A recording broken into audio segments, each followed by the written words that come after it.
Hello दोस्तों, welcome back. Welcome to Embibe achieve defence exam. तो आज हम स्टार्ट करने वाले हैं एक ऐसा चैप्टर जो बदल दे आपकी डायरेक्शन, जो बदल दे स्पीड, है ना। यानी हम आज पढ़ने वाले हैं फोर्स। फोर्स का एक चैप्टर जो आपके लिए बहुत इंपॉर्टेंट है। फोर्स की मदद से हम बहुत सारी चीजें कर सकते हैं, जैसे हम डायरेक्शन बदल सकते हैं किसी ऑब्जेक्ट की, हम वेलोसिटी चेंज कर सकते हैं किसी ऑब्जेक्ट की। ये सब हम देखने वाले हैं। तो आज हम नया चैप्टर स्टार्ट कर रहे हैं, force and law of motion, जो कि लेक्चर नंबर 1 है। ठीक है। तो इससे पहले सभी स्टूडेंट्स जल्दी से एक बार सेशन को शेयर कर दें और लाइक कर दें, ताकि सभी स्टूडेंट तक ये वाली क्लास पहुंच जाए। नया चैप्टर स्टार्ट हो रहा है, तो इस नए चैप्टर से सभी स्टूडेंट जुड़ जाएंगे तो उनका फायदा होगा। ठीक है। तो शुरू करते हैं गाइस। अगर हम यहाँ पे बात करें, आप सभी एम्बाइब एप्लीकेशन को जरूर डाउनलोड कर लें। वहाँ से आपको बहुत सारे क्वेश्चन प्रैक्टिस कर सकते हैं और वहाँ पे आपको बुक्स मिल जाती हैं। उन बुक से आप किताबों से बुक से आप रिवीजन कर सकते हैं, है ना। आप जिस एग्जाम की भी प्रिपरेशन कर रहे हैं उस एग्जाम से रिलेटेड वहाँ पे किताबें, बुक्स और आपकी क्वेश्चन दे रखे हैं, जिससे आप प्रैक्टिस और रिवीजन कर सकते हैं। ठीक है। इसके बाद में आपको जितनी भी क्लासेस यहाँ पे होती हैं आपके इस चैनल पर, सभी क्लासेस की पीडीएफ आपको दे दी जाती हैं। और ये सभी क्लासेस की जो पीडीएफ है वो imbibe achieve defence exam Telegram channel पर दे दी जाती हैं। टेलीग्राम चैनल का लिंक और एप्लीकेशन का लिंक हर वीडियो की डिस्क्रिप्शन में आपको मिल जाएगा, वहां से आप जाके ज्वाइन कर लें। ठीक है। चलिए, और ये टाइम टेबल दे रखा है आपका एनडीए और अग्निवीर का। एनडीए और अग्निवीर का ये टाइम टेबल दे रखा है, तो एक बार जल्दी से देख ले। एनडीए और अग्निवीर की ये प्रॉपर टाइमिंग दे रखी है, प्रॉपर आपकी air force X group, Y group और आपकी एनडीए की प्रॉपर तैयारी यानी क्लासेस चल रही हैं। ठीक है। इसके बाद हम बात करते हैं यहाँ पे, ये हम आज के टॉपिक पढ़ने वाले हैं। आज हम बेसिकली पढ़ेंगे फोर्स के बारे में, जिसे हम हिंदी में बल कहते हैं। फोर्स वाला जो चैप्टर है बहुत इंपॉर्टेंट है और बहुत सारे टाइप्स देखने वाले हैं हम फोर्स के। तो आज के लेक्चर में हम फिर लास्ट में हम न्यूटन का फर्स्ट नियम भी देखने वाले हैं। तो आज के लेक्चर में हम सबसे पहले फोर्स की डेफिनेशन और फोर्स से रिलेटेड जो आपके क्वेश्चन पूछे जाते हैं, जितने भी क्वेश्चन पूछे जाते हैं वो हम सब डिस्कस करेंगे। उसके बाद में हम टाइप्स ऑफ फोर्स देखेंगे, बल के प्रकार देखेंगे। बहुत सारे टाइप्स होते हैं फोर्सेस के, जैसे बैलेंस्ड एंड अनबैलेंस्ड फोर्स क्या होते हैं, बैलेंस्ड एंड अनबैलेंस्ड, संतुलित बल और असंतुलित बल क्या होते हैं, central force and non central force क्या होते हैं, जिनको हम कहते हैं केंद्रीय बल और अकेंद्रीय बल। इसके बाद में कॉन्टैक्ट फोर्स और नॉन कॉन्टैक्ट फोर्स क्या होते हैं, जिनको संपर्क और असंपर्क बल कहते हैं। लास्ट में है conservative force and non conservative force. और लास्ट हम स्टार्ट कर देंगे न्यूटन की गति के नियम यानी फर्स्ट लॉ ऑफ मोशन। ठीक है। तो एक बार जल्दी से इसको आप नोट कर लें। स्टार्ट करते हैं आज के फर्स्ट टॉपिक से, जिसका नाम है फोर्स। तो सभी स्टूडेंट हेडिंग डाल लें फोर्स। जल्दी से सभी स्टूडेंट हेडिंग डालेंगे फोर्स क्या है। सबसे पहले एक एक करके एक एक पॉइंट्स को हम समझते हैं फोर्स क्या है। यहां पे आपका दे रखा है फोर्स यानी बल। Force is an external agent capable of changing a body state of rest और मोशन। इसका क्या मतलब है? इसका मतलब है कि ये एक एक्सटर्नल एजेंट होता है। फॉर एग्जाम्पल, अगर हमारे पास ये एक बॉडी है, अगर हमारे पास ये कोई बॉडी है और ये कोई बॉडी रेस्ट पर है, रेस्ट का मतलब विरामावस्था में रुकी हुई है, इसका जो वेलोसिटी है वो जीरो है, इसकी जो वेलोसिटी है वो जीरो है, तो इसको हम क्या बोलेंगे कि ये जो बॉडी है वो रेस्ट पर है, रेस्ट पर है। ठीक है भाई, रेस्ट पर है। अब जो फोर्स होता है ना, बल, वो एक ऐसा एक्सटर्नल एजेंट है जो इसकी जो अवस्था है, जो रेस्ट की अवस्था है, स्टेट है, वो चेंज कर देगा, मतलब इसको मोशन में ला देगा। तो इसका मतलब यह है कि अगर इस पर हमने फोर्स लगा दिया, यानी इस पर अगर हमने फोर्स अप्लाई कर दिया, जो कि हम बाहर से अप्लाई करेंगे, इसीलिए इसको एक्सटर्नल फोर्स बोलेंगे। क्या बोलेंगे? F external.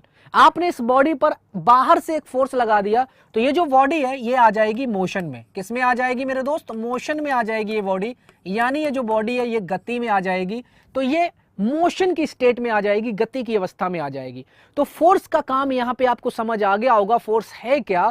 फोर्स एक एक्सटर्नल एजेंट है जो किसी बॉडी की स्टेट में चेंज लाता है, अवस्था में परिवर्तन लाता है। फॉर एग्जाम्पल, अगर कोई बॉडी रेस्ट पर है, कोई पार्टिकल रेस्ट पर है, कोई ऑब्जेक्ट रेस्ट पर है, उस पर अगर आपने फोर्स अप्लाई कर दिया तो वो मोशन में आ जाएगी, मतलब स्टेट चेंज हो जाएगी। आई होप आपको ये बात समझ आ गई होगी। अच्छा, तो ये तो हो गई रेस्ट पर थी।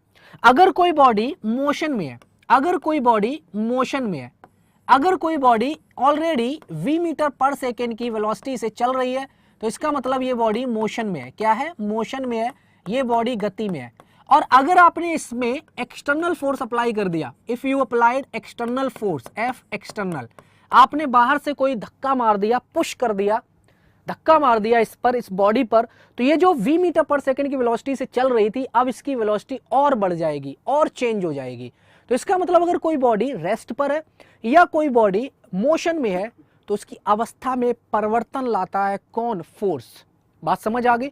अगर इस बॉडी को हम पुल कर दे, खींच दें, ये बॉडी चल रही थी, इस पर आपने ब्रेक लगा दिया या फिर पकड़ के इसको खींच दो, तो ये बॉडी क्या थी? मोशन में थी, तो ये रुक जाएगी, मतलब मोशन से रेस्ट में आ जाएगी।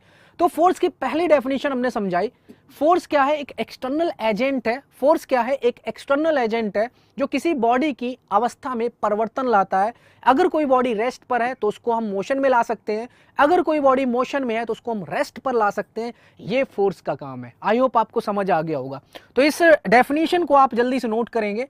यहां पे लिखा है force is an external agent capable of changing bodies state of rest और मोशन। बल वह कारक है जो वस्तु या शरीर की विरामावस्था तथा गति की स्थिति में परिवर्तन लाने में सक्षम होता है। और दूसरा इंपॉर्टेंट पॉइंट है क्या? Force is the pull and push. यानी फोर्स क्या होता है? या तो आप किसी ऑब्जेक्ट को पुल करो, खींच लो अपनी तरफ, या किसी ऑब्जेक्ट को पुश करो, उसको धक्का दे दो। तो यही पुश और या पुल, यानी धक्का देना या खींचना, यही फोर्स है, यही क्या है? बल है। तो यहां पे हमने यहां पे लिख रखा है। अब इस दूसरा जो इंपॉर्टेंट पॉइंट है वो यहां पे हम लिख दे रहे हैं, सिंपल पुश या पुल, पुश और पुल। ठीक है, फोर्स क्या होता है? पुश या पुल होता है, यानी किसी ऑब्जेक्ट को पुल करना, खींचना, या फिर उसको पुश करना, धक्का देना। ठीक है, इसके बाद में ये वेक्टर क्वांटिटी होती है, क्योंकि फोर्स में मैग्नीट्यूड और डायरेक्शन दोनों होते हैं। फोर्स में, बल में, फोर्स में मैग्नीट्यूड भी होता है, डायरेक्शन भी होती है। तो ये एक वेक्टर क्वांटिटी है जिसको हम सदिश राशि कहते हैं। अगर हम इसके फॉर्मूला की बात करें तो फोर्स को हम आगे पढ़ेंगे। फोर्स होता है मास इनटू में एक्सीलरेशन, द्रव्यमान गुणे त्वरण। ये आपको अभी फिलहाल फॉर्मूला याद रखना है, मास इनटू एक्सीलरेशन। तो इसकी यूनिट क्या आ जाएगी? यहीं से यूनिट निकालें। मास की यूनिट होती है किलोग्राम और एक्सीलरेशन की यूनिट होती है मीटर पर सेकेंड स्क्वायर। तो kilogram metre per second square इसकी एमकेएस सिस्टम ऑफ यूनिट हो जाएगी। क्या? एमकेएस में इसकी यूनिट हो जाएगी। और अगर हम इसकी यूनिट देखें किसमें? न्यूटन, एसआई सिस्टम में, तो इसकी न्यूटन होती है। तो किसी भी टाइप के फोर्स की जो यूनिट है वो न्यूटन होती है। क्या होती है? न्यूटन होती है। एसआई यूनिट क्या होती है? इसकी न्यूटन होती है, जिसको हम कैपिटल एन से रिप्रेजेंट करते हैं। इसके बाद में इसकी डायमेंशन की बात करें, बिमा की, तो जो बिमा होगी वो इसकी MLT -2 होगी। जो बिमा होगी वो इसकी MLT -2 होगी। इतनी बातें जल्दी नोट कीजिए। तो ये हमारा इंपॉर्टेंट स्लाइड है जो हमने आपको फोर्स के बारे में बताई है। जल्दी से नोट करें, जल्दी से नोट करेंगे। Force is the external agent capable of changing a bodies state of rest और मोशन। इसका मतलब है कि जो फोर्स है, जो बल है, वो एक ऐसा एजेंट है जो किसी बॉडी की अवस्था को परिवर्तित कर देता है। यानी कोई बॉडी अगर रेस्ट पर है तो उसको मोशन में लाएगा, अगर कोई बॉडी मोशन में है तो उसको रेस्ट पर लाने में सक्षम होता है। ठीक है, और ये सिंपल अगर डेफिनेशन में बात करें फोर्स क्या है, तो एक पुश या पुल है। ये किसी ऑब्जेक्ट को आपने पुश कर दिया तो आगे भाग जाएगा, किसी ऑब्जेक्ट को आपने पुल किया, अपनी तरफ खींच लिया तो अपनी तरफ आ जाएगा। तो ये जो पुश या पुल है, ये इसी को हम फोर्स कहते हैं। और इसके हम अगर फॉर्मूले की बात करें तो ये F बराबर ma होता है। अगर हम F बराबर ma को थोड़ा सा डिस्कस करें, जैसे ये हमारे पास m किलोग्राम द्रव्यमान का कोई ऑब्जेक्ट है, ये a metre per second square के एक्सेलरेशन से आगे जा रहा है, तो इसका मतलब इसके पास जो फोर्स होगा वो होगा, इस पर जो फोर्स लग रहा होगा वो होगा F बराबर ma। यही इसका फॉर्मूला होता है। अभी फिलहाल इसको नोट करेंगे, इसको हम न्यूटन के सेकंड नियम में समझेंगे। ठीक है, इसको नोट कर लिया। चलो नेक्स्ट पे चलते हैं। इसकी PDF आपको मिल जाएगी। अब हम यहाँ पे इसकी कुछ इंपॉर्टेंट चीजें देखते हैं जो फोर्स से रिलेटेड आपकी पूछी जाती हैं। हालांकि हमने कुछ पॉइंट ऑलरेडी बता दिए। जैसे हम इसकी एब्सोल्यूट यूनिट की बात करें बच्चों, इसकी कई यूनिट होती है। सबसे पहले अगर हम न्यूटन की बात करें तो ये SI यूनिट होती है। ये SI यूनिट होती है। न्यूटन जो है वो फोर्स की SI यूनिट है, बल का SI मात्रक है, जिसको हम सिंपली कैपिटल N से रिप्रेजेंट करते हैं। और अगर हम MKS सिस्टम में बात करें, metre kilogram second system of unit में बात करें, तो इसकी जो यूनिट है kilogram metre per second square हो जाएगी, जिसको हम ऐसे लिख सकते हैं kilogram metre per second square. और आपको एक बात पता होनी चाहिए कि जो एक न्यूटन होता है ये बराबर होता है 1 kilogram metre per second square के। ये भी आपको याद रखना है। इसके बाद में CGS सिस्टम में, centimetre gram second system of unit में, इसकी जो यूनिट होती है वो डाइन होती है, तो इसको भी आप याद रखेंगे। और डाइन और न्यूटन में जो रिलेशन होता है वो 1 न्यूटन बराबर 10 की पावर 5 डायन होता है। अब आपके एयरफोर्स में जो क्वेश्चन पूछा जाता है वो क्या पूछा जाता है, 1 न्यूटन बटे डायन क्या होगा। तो यहां से 1 न्यूटन बटे डायन की अगर न्यूटन या डायन का रेशियो देखें तो 10 की पावर 5 आ जाएगा। क्या आ जाएगा, 10 टू द पावर 5। इसको हमने यूनिट्स एंड मेजरमेंट या यूनिट्स एंड डायमेंशन वाले चैप्टर में ऑलरेडी बता दिया था। अब ये जो आपके पास लिखी है ना, ये इंपॉर्टेंट है, ये तो आपको पता ही होंगी, ये आपको ऑलरेडी पता होंगी कि फोर्स की जो यूनिट है एसआई यूनिट वो न्यूटन होती है, और फोर्स की जो एमके सिस्टम में यूनिट होती है वो किलोग्राम मीटर पर सेकंड स्क्वायर होती है, ठीक है। और जो सीजे सिस्टम में फोर्स की यूनिट होती है वो डायन होती है, ठीक है। और डायन और न्यूटन में रिलेशन भी हमने आपको बताया था। अब हम बात करते हैं 1 किलोग्राम वेट, ये भी यूनिट होती है, ग्रेविटेशनल यूनिट इसको कहा जाता है। फोर्स की ग्रेविटेशनल यूनिट अगर पूछी जाए तो 1 किलोग्राम वेट भी होती है। और याद रखेंगे 1 किलोग्राम वेट बराबर होता है 9.8 न्यूटन के। किसके बराबर होता है, 1 किलोग्राम वेट। अगर आपसे पूछा जाए 1 किलोग्राम भार, 1 किलोग्राम भार, इसको हिंदी में क्या लिखेंगे हम, हिंदी में लिखेंगे 1 किलोग्राम भार। तो जो 1 किलोग्राम भार है ना, 1 किलोग्राम भार ये बल का मात्रक है, बल का मात्रक है, और ये बराबर होगा किसके, 9.8 न्यूटन के, 9.8 न्यूटन के। इसको नोट कर लो। अब ये आता कहां है इसको हम आगे बताएंगे। Zeeshan Ahmad good evening. तो यहां पे अगर हम बात करें 1 किलोग्राम वेट, जिसको हम बोलते हैं 1 किलोग्राम भार, 1 किलोग्राम वेट या 1 किलोग्राम भार, ये बराबर निकल के आता है 9.8 न्यूटन। अब ये बच्चों आता कहां से है, डिफेंस लवर हेलो, ये देखो आता कहां से है। भार की जो यूनिट होती, फॉर्मूला होता है वो होता है मास इंटू जी, डब्ल्यू बराबर क्या होता है, एम जी। अब यहां पे क्या बोला, 1 किलो, इसका मतलब मास कितना दे रखा है, 1 किलो, तो मास की वैल्यू 1 किलो रख दो। तो यहां से डब्ल्यू बराबर क्या आ जाएगा 1, और जी की वैल्यू आपको पता ही है 9.8, और वेट की यूनिट क्या होती है, न्यूटन। तो इसका मतलब 1 किलोग्राम भार किसके बराबर आ गया, 9.8 न्यूटन के। बात क्लियर होगी अच्छे से। अच्छा, अब इसी को हम सीजे सिस्टम में देखें। अगर सीजे सिस्टम में ग्रेविटेशनल यूनिट की बात आ जाए तो इसको हम बोलते हैं gram weight. 1 gram weight, 1 kilogram नहीं, 1 ग्राम वेट। इसका मतलब यहां पर हम क्या करेंगे, मास को ले लेंगे 1 ग्राम। मास को अगर आपने 1 ग्राम ले लिया तो मेरे दोस्त जी की वैल्यू हमें लेनी पड़ेगी 9.8। ये मीटर पर सेकेंड स्क्वायर में थी ना, लेकिन इसको हमें सेंटीमीटर में लेना पड़ेगा। तो 9.8 into 10 to the power 2 centimetre per second square. आगे बात समझ में, ये दिमाग में रखना है आपको। यानी अगर आपको 1 ग्राम वेट लिखना है ना, 1 ग्राम वेट, यानी इसको हम हिंदी में लिख सकते हैं 1 ग्राम भार। तो 1 ग्राम भार किसके बराबर हो जाएगा, यहां पे ये बराबर हो जाएगा, मास की जगह आप क्या रख दोगे, जी की एक रख दोगे ग्राम में, 1 ग्राम रख दोगे, और जी की वैल्यू क्या रख दोगे 9.8 into 10 to the power 2 centimetre per second square. तो मेरे दोस्त ये कितना आ जाएगा, ये आ जाएगा 980 के आसपास, या 981 लिख दोगे, ठीक है। इसको मल्टीप्लाई करके इंटू में gram centimetre per second square. और gram centimetre per second square किसकी यूनिट होती है, सीजे सिस्टम में डायन होता है। तो इसका मतलब 1 ग्राम वेट बराबर होता है 980 या 981 डायन के। आई होप आपको मजा आ गया होगा, समझ में आ गया होगा कि यहां पे 1 किलोग्राम भार का क्या मतलब है। 1 किलोग्राम भार जिसको हम क्या कहते हैं 1 किलोग्राम वेट, ये आपके 9.8 न्यूटन के बराबर होता है। तो ये ग्रेविटेशनल यूनिट होती है फोर्स की, यानी बल की। अगर हम सीजे सिस्टम में बात करें तो इसे हम बोलेंगे 1 ग्राम वेट, यानी 1 ग्राम भार, और ये बराबर हो जाएगा आपका 981 gram centimetre per second square, या gram centimetre per second square को डायन बोल देंगे। तो इसका मतलब 1 ग्राम वेट बराबर 981 डायन। जल्दी से नोट करो ये सारा का सारा। तो ये आपको हमने बता दी यूनिट्स फोर्स से related, absolute unit, gravitational unit, ठीक है, नोट कर लिया होगा। चलिए आगे चलते हैं। नेक्स्ट यहां पे हम बात करेंगे टाइप्स ऑफ फोर्सेस की, लेकिन उससे पहले हम बात करेंगे यहां पे कि जो आपका डायमेंशन होती है वो हमने ऑलरेडी बता दी। अगर हम यहां पे फोर्स की बात करें तो आपका जो एक होता है nuclear force, Rahul blog hello, एक होता है आपका नाभिकीय बल, न्यूक्लियर फोर्स, दो नाभिक के अंदर लगता है, ठीक है। नाभिक के अंदर जो बल लगता है उसको हम नाभिकीय फोर्स बल कहते हैं, न्यूक्लियर फोर्स कहते हैं। राहुल बिल्कुल सही है, क्लास कंटिन्यू रहा करो आप, है ना। तो यहाँ पे अगर हम न्यूक्लियर फोर्स की बात करें इसको हम एफ न्यूक्लियर बोलेंगे। और एक होता है इलेक्ट्रोमैग्नेटिक फोर्स और एक होता है आपका ग्रेविटेशनल फोर्स। क्या होता है, गुरुत्वाकर्षण बल। यानी जो गुरुत्वाकर्षण बल है इसको हम ग्रेविटेशन वाले चैप्टर में डिटेल में पढ़ेंगे। ग्रेविटेशनल फोर्स दो बड़े बड़े द्रव्यमान के बीच में लगता है, दो बड़े बड़े, जैसे कि दो, एक पृथ्वी हो गई और एक चंद्रमा हो गया, तो पृथ्वी और चंद्रमा यानी कि अर्थ और मून के बीच में गुरुत्वाकर्षण बल ग्रेविटेशनल फोर्स लगता है। ठीक है, हमेशा याद रखना।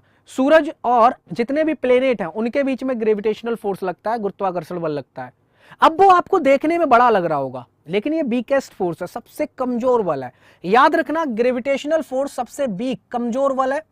सबसे स्ट्रॉन्गेस्ट फोर्स होता है नाभिकीय बल, जो न्यूक्लियस के अंदर लगता है, नाभिक के अंदर लगता है। इलेक्ट्रॉन प्रोटॉन के बीच में लगता है, न्यूक्लियस के अंदर, न्यूक्लियस और ऑर्बिट के अंदर इलेक्ट्रॉन जो होते हैं, या किसी एटम के अंदर अगर हम बात करें एटॉमिक लेवल पर, तो एटम के अंदर न्यूक्लियस होता है, न्यूक्लियस में प्रोटॉन होते हैं और ऑर्बिट में इलेक्ट्रॉन होते हैं, उनके बीच में इलेक्ट्रोस्टैटिक फोर्स लगता है।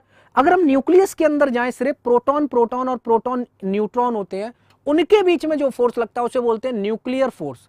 तो ये जो न्यूक्लियर फोर्स होता है, न्यूक्लियस के अंदर अंदर लगता है, ये आपका स्ट्रॉन्गेस्ट फोर्स होता है, सबसे बड़ा बल है। इसको आप अभी याद कर लो, न्यूक्लियर यानी नाभिकीय बल सबसे बड़ा होता है, और जो गुरुत्वाकर्षण बल है ये सबसे कमजोर बल है, सबसे छोटा बल है। बाकी डिटेल में हम पढ़ेंगे गुरुत्वाकर्षण यानी ग्रेविटेशन वाले चैप्टर में। ठीक है, तो अभी आपको याद रख लेना है कि स्ट्रॉन्गेस्ट फोर्स कौन सा है, न्यूक्लियर फोर्स, नाभिकीय बल, और सबसे कमजोर बल कौन सा है, सबसे कमजोर बल है आपका ग्रेविटेशनल फोर्स, जिसे हम बोलेंगे गुरुत्वाकर्षण बल। ठीक है, तो यहाँ पे राहुल के कमेंट आ रहे हैं, रोहित वैष्णव के कमेंट आ रहे हैं, बिल्कुल, हेलो, गुड इवनिंग। चलो, तो यहां पे आपको याद रखना है कि जो दो चीजों, अगर हम यहां पे दो इलेक्ट्रॉन ले लें, हमारे पास दोस्त ये एक इलेक्ट्रॉन ये है, एक हमारे पास इलेक्ट्रॉन ये है, तो हमने ये दो इलेक्ट्रॉन यहां पे लिए। अब इन दो इलेक्ट्रॉनों के बीच में जो फोर्स लगेगा, एक तो लगता है इनके बीच में इलेक्ट्रोस्टैटिक फोर्स, एक लगेगा इनके बीच में इलेक्ट्रोस्टैटिक फोर्स, इलेक्ट्रिक फोर्स जिसको हम बोल देंगे, और बच्चों एक इनके बीच में लगेगा गुरुत्वाकर्षण बल, जिनको हम ग्रेविटेशनल फोर्स कहेंगे, गुरुत्वाकर्षण बल जिसको हम ग्रेविटेशनल फोर्स कहेंगे। इनका रेशियो आपसे पूछ लिया जाता है, तो हमेशा याद रखना, दो इलेक्ट्रॉनों के बीच में लगने वाला इलेक्ट्रोस्टैटिक फोर्स यानी इलेक्ट्रिक बल, और दो इलेक्ट्रॉनों के बीच में लगने वाला ग्रेविटेशनल फोर्स यानी गुरुत्वाकर्षण बल, इनका जो रेशियो होता है वो बराबर आता है 4.17 इंटू 10 टू द पावर 42। और अगर आप इतना लंबा याद ना रखना चाहो तो डायरेक्ट याद रखो, इलेक्ट्रिक फोर्स और ग्रेविटेशनल फोर्स का जो रेशियो है अप्रोक्सीमेट 10 टू द पावर 43 के बराबर होता है। मतलब जो आपका ये इलेक्ट्रिक फोर्स है, इलेक्ट्रोस्टैटिक फोर्स है, ये आपका कितने 10 to the power 43 times gravitational force से बड़ा होता है। यही तो हुआ इसका मतलब, यही तो हुआ इसका मतलब। ये बहुत इंपॉर्टेंट पॉइंट है, जल्दी से नोट कर लें। जो इलेक्ट्रोस्टैटिक फोर्स है जिसको हम इलेक्ट्रिक बल बोलेंगे, इलेक्ट्रोस्टैटिक फोर्स जिसको हम वैद्युत बल बोलेंगे या विद्युत बल बोलेंगे, और गुरुत्वाकर्षण बल, यहाँ पे दो फोर्स की हमने बात की, एक इलेक्ट्रॉन ये है, एक इलेक्ट्रॉन ये, इनके बीच में एक तो इलेक्ट्रिक बल लग रहा है, इलेक्ट्रोस्टैटिक फोर्स बोलते हैं इसे, विद्युत बल बोलते हैं, और एक इन दोनों के बीच में गुरुत्वाकर्षण बल दैट इज ग्रेविटेशनल फोर्स लग रहा है। तो जो इलेक्ट्रोस्टैटिक फोर्स होता है वो 10 to the power 43 times gravitational force से ज्यादा होता है। ये आपका काम की पॉइंट है, इसको आप नोट कर लेना कहीं कोने में। ठीक है, जल्दी से नोट करिए। चलो, तो ये एक इंपॉर्टेंट पॉइंट है। यहाँ इस स्लाइड से आपको दो बातें सीखनी है, इस स्लाइड से दो बातें आपके दिमाग में होनी चाहिए। पहली बात आपके दिमाग में फर्स्ट पॉइंट ये होना चाहिए कि जो न्यूक्लियर फोर्स होता है, जो नाभिकीय बल होता है, वो सबसे स्ट्रॉन्गेस्ट फोर्स है, और जो सबसे वीकेस्ट फोर्स होता है वो होता है ग्रेविटेशनल फोर्स जिसको हम गुरुत्वाकर्षण बल कहते हैं। पहला तो ये पॉइंट याद रखना है इस स्लाइड से। इस स्लाइड से जो सेकंड पॉइंट आपको याद रखना है, इस पॉइंट से सेकंड जो पॉइंट याद रखना है आपको इस स्लाइड से, वो ये रखना है कि दो इलेक्ट्रॉन के बीच में लगने वाला इलेक्ट्रोस्टैटिक फोर्स और ग्रेविटेशनल फोर्स का जो रेशियो है वो आता है 4.17 इंटू 10 टू पावर 42। या फिर हम ये कह सकते हैं कि इलेक्ट्रोस्टैटिक फोर्स और ग्रेविटेशनल फोर्स का जो रेशियो है वो 10 टू द पावर 43 होता है। मतलब इसका ये है कि जो इलेक्ट्रोस्टैटिक फोर्स लगता है ना दो इलेक्ट्रॉनों के बीच में, वो 10 to the power 43 times gravitational force से ज्यादा होता है। नोट करिए, इसकी पीडीएफ मिल जाएगी आपको। आप एम्बाय अचीव डिफेंस टेलीग्राम चैनल को ज्वाइन कर लो, वहां से एज इट इज ये पीडीएफ मिल जाएगी आपको हर क्लास की। तो अगर आप नोट नहीं कर सकते तो कोई प्रॉब्लम नहीं है, लेकिन समझना बहुत जरूरी है, ठीक है। और शॉर्ट नोट्स बनाते हुए चलना है, बिल्कुल प्रॉपर शॉर्ट नोट्स। चलिए आगे चलते हैं।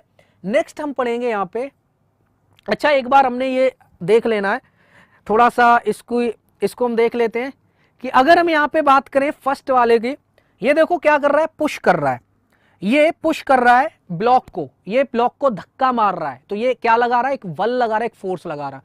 और सेकंड में देखो ये पुल कर रहा है, ये खींच रहा था, ये क्या कर रहा था, पुल कर रहा था, ये खींच रहा था, तो ये अपनी तरफ ये भी फोर्स लगा रहा है, ये अपनी तरफ खींच रहा है, और ये पुश कर रहा है, ये धक्का मार रहा है। तो यहां पे जो फोर्स है ना वो डायरेक्शन पे डिपेंड करता है, किस पे, डायरेक्शन पे, आप किस डायरेक्शन में फोर्स अप्लाई कर रहे हो, इसीलिए ये वेक्टर क्वांटिटी होती है।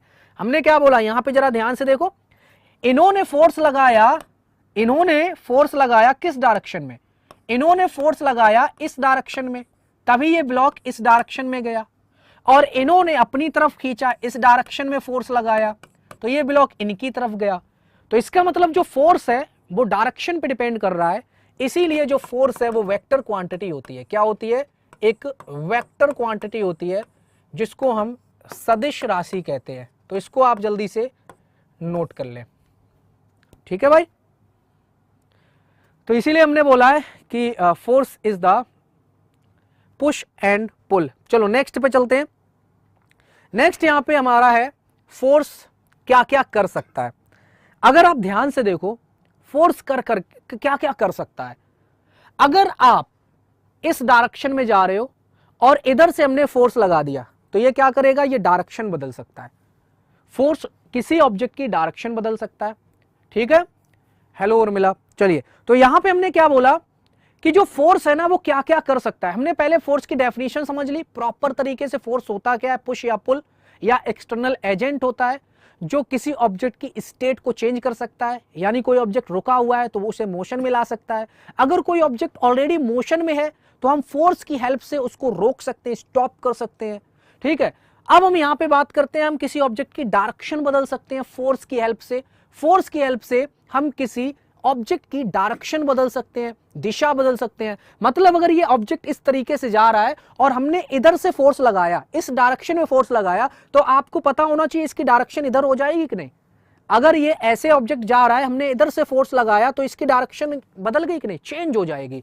तो इसका मतलब ये है, ठीक है।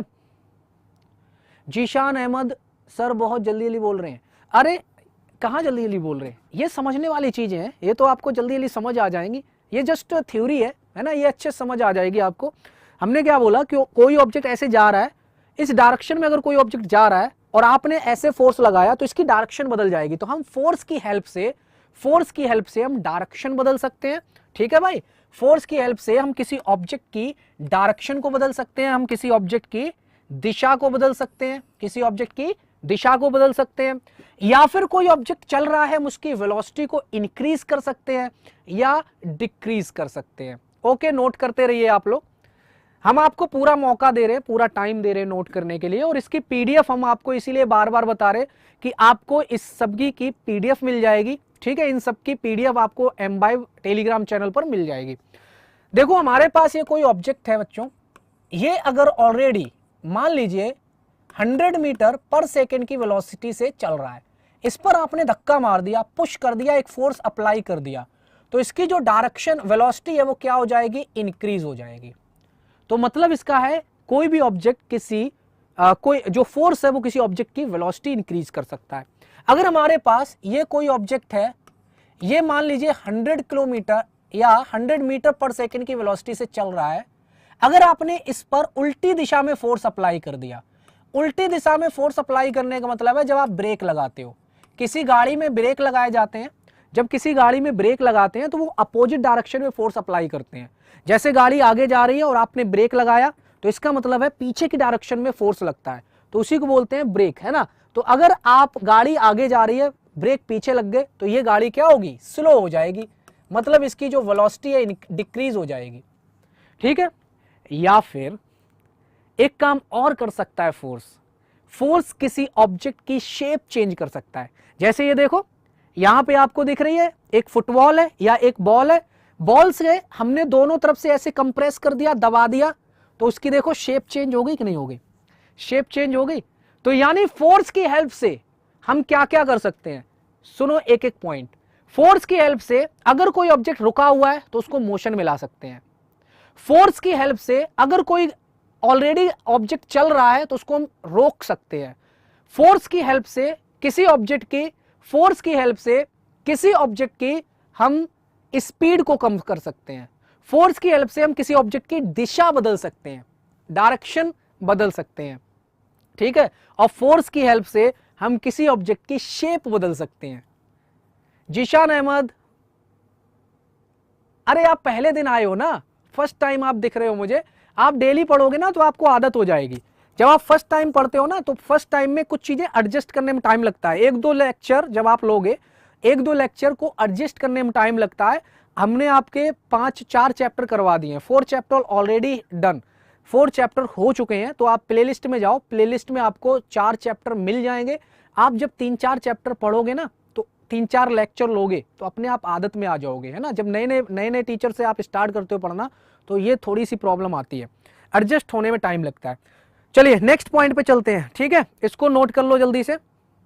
ऑलरेडी हमने ये सारे पॉइंट डिस्कस कर लिए।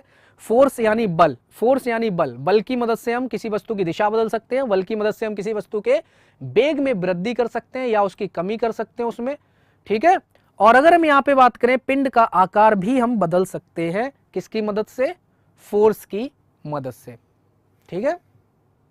ओके, नोट कर लिया। चलिए, नोट कर लिया होगा, शॉर्ट में नोट करना है आपको। अगर डिटेल में नोट करोगे तो टाइम लगेगा।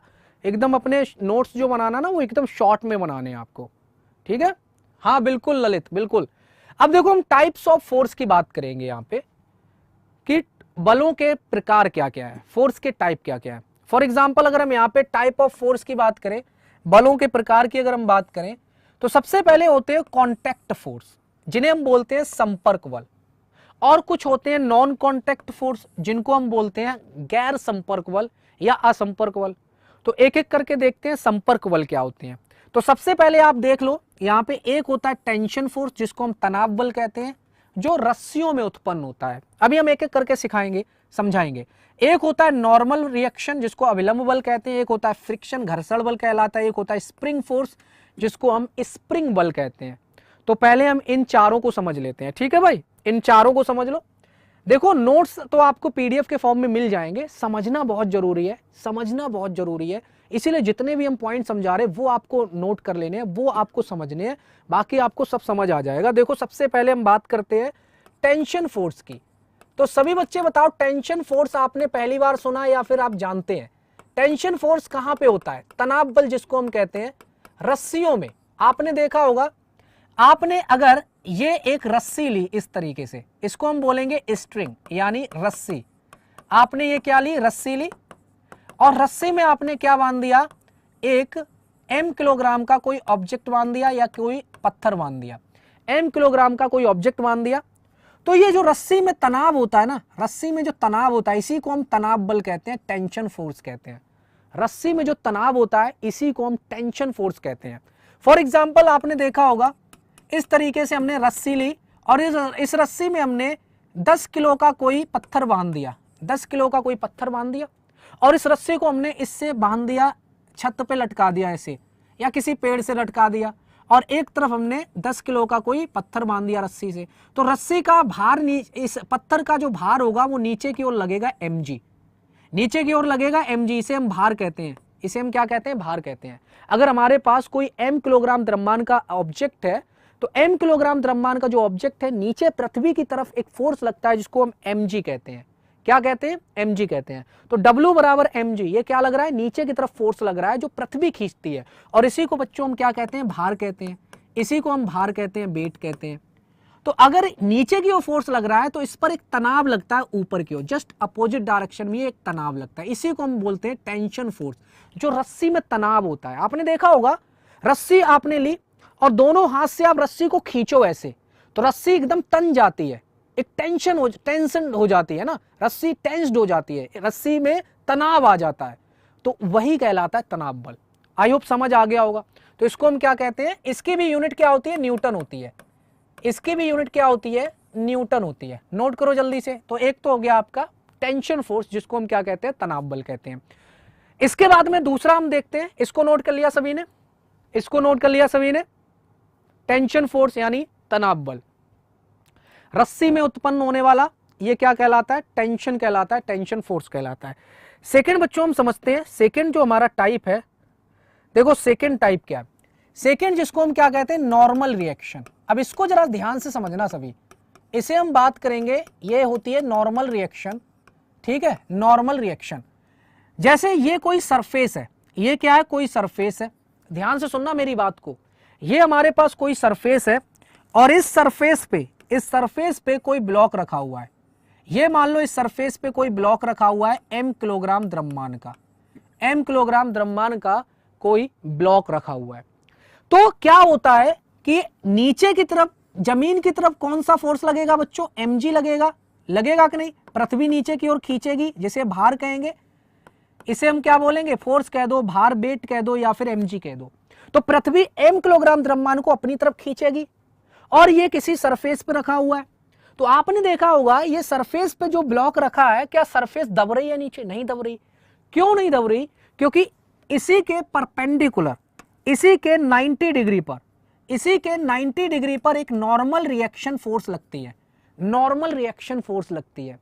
जैसे आप कुर्सी पर बैठते हो, तो आपने देखा हो जब आप कुर्सी पर बैठते हो कुर्सी दबती नहीं है। क्यों नहीं दबती है, क्योंकि कुर्सी भी आपके ऊपर एक रिएक्शन लगा रही है।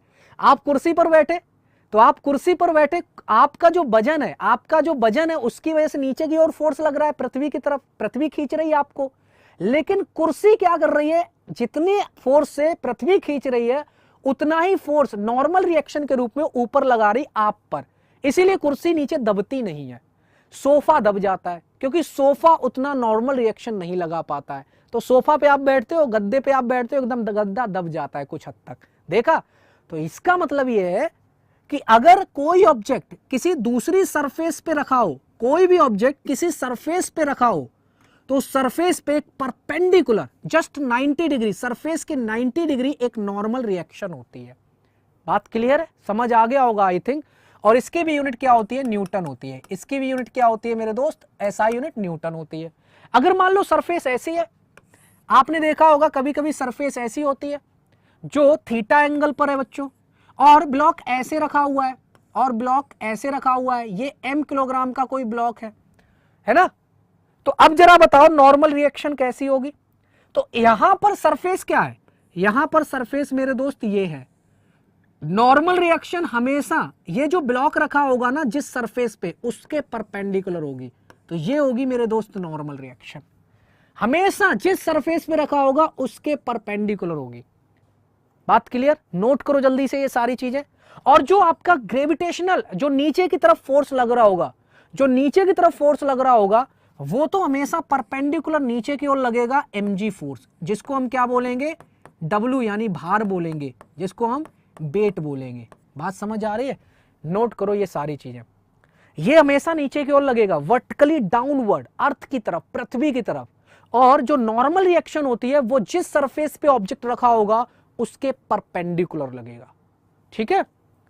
तो ये हो गई हमारी नॉर्मल रिएक्शन। इसको हम कभी कभी आर से दिखाते हैं, नॉर्मल रिएक्शन को बहुत सारी किताबों में आर से डिनोट करते हैं, या फिर इसको कैपिटल एन से डिनोट करते हैं। तो कंफ्यूज मत होना, जो नॉर्मल रिएक्शन है जिसको हम प्रतिक्रिया बल कहते हैं या अभिक्रिया बल कहते हैं, ये आपका कैपिटल आर से कभी कभी दिखाते हैं किसी किसी बुक्स में, या फिर किसी बुक में आपको कैपिटल एन से दिखेगा, ठीक है। तो इसको जल्दी से नोट करें। इसके बाद हमारा थर्ड क्या था, थर्ड क्या था, ठीक है। तो ये सब कांटेक्ट फोर्स हैं। अब इन सभी को देखो, ये कांटेक्ट फोर्स क्यों है, क्योंकि ये दोनों के बीच में कांटेक्ट हो रहा है। ये जो ऑब्जेक्ट है, ये जो सरफेस है, ये जो ऑब्जेक्ट है, ये जो सरफेस है, इन दोनों के बीच में क्या हो रहा है, कांटेक्ट हो रहा है। तो ये कांटेक्ट फोर्स है। जो टेंशन फोर्स था रस्सी वाला, वो भी कांटेक्ट में है, तो वो भी कांटेक्ट फोर्स है, यानी संपर्क वाला है, ठीक है। इसके बाद में बच्चों हम बात करते हैं थर्ड क्या था हमारा। थर्ड की बात करें, फ्रिक्शन फोर्स। देखो फ्रिक्शन फोर्स के बारे में आप अच्छे से याद करना। फ्रिक्शन जो फोर्स होता है वो ये होता है कि हमारे पास ये मान लो कोई सरफेस है या कोई ऑब्जेक्ट है, मान लीजिए मेज है, ये क्या है, टेबल है, ये कोई टेबल है, और इस टेबल पर आपने कोई ऑब्जेक्ट को ऐसे रखा, इस टेबल पर आपने कोई ऑब्जेक्ट को ऐसे रखा, तो ये जो पॉइंट है ना, ये इसका कांटेक्ट पॉइंट है टेबल और चेयर का, टेबल और इस ब्लॉक का क्या है, टेबल और इस ब्लॉक का कांटेक्ट पॉइंट है ये वाला, ठीक है। अब हम क्या करेंगे, इसको अगर हम इधर की ओर खींचे, इसको हम एक फोर्स लगाकर इधर की ओर खींचें राइट डायरेक्शन में, तो कांटेक्ट पॉइंट के बीच में एक फोर्स लगता है जस्ट अपोजिट डायरेक्शन में, जिसे हम बोलते हैं फ्रिक्शन फोर्स। इसे कहा जाता है फ्रिक्शन फोर्स। जिस डायरेक्शन में किसी ऑब्जेक्ट की क्या हो रही है, मोशन हो रहा है, अगर इस डायरेक्शन में कोई ऑब्जेक्ट मोशन कर रहा है, इस डायरेक्शन में आप इस डायरेक्शन में फोर्स लगाकर खींच रहे हो, तो जो कांटेक्ट पॉइंट होता है दो सरफेस का, उस कांटेक्ट पॉइंट पे मोशन के जस्ट उल्टी दिशा में अपोजिट डायरेक्शन में घर्षण बल लगता है, जिसे हम फ्रिक्शन फोर्स कहते हैं।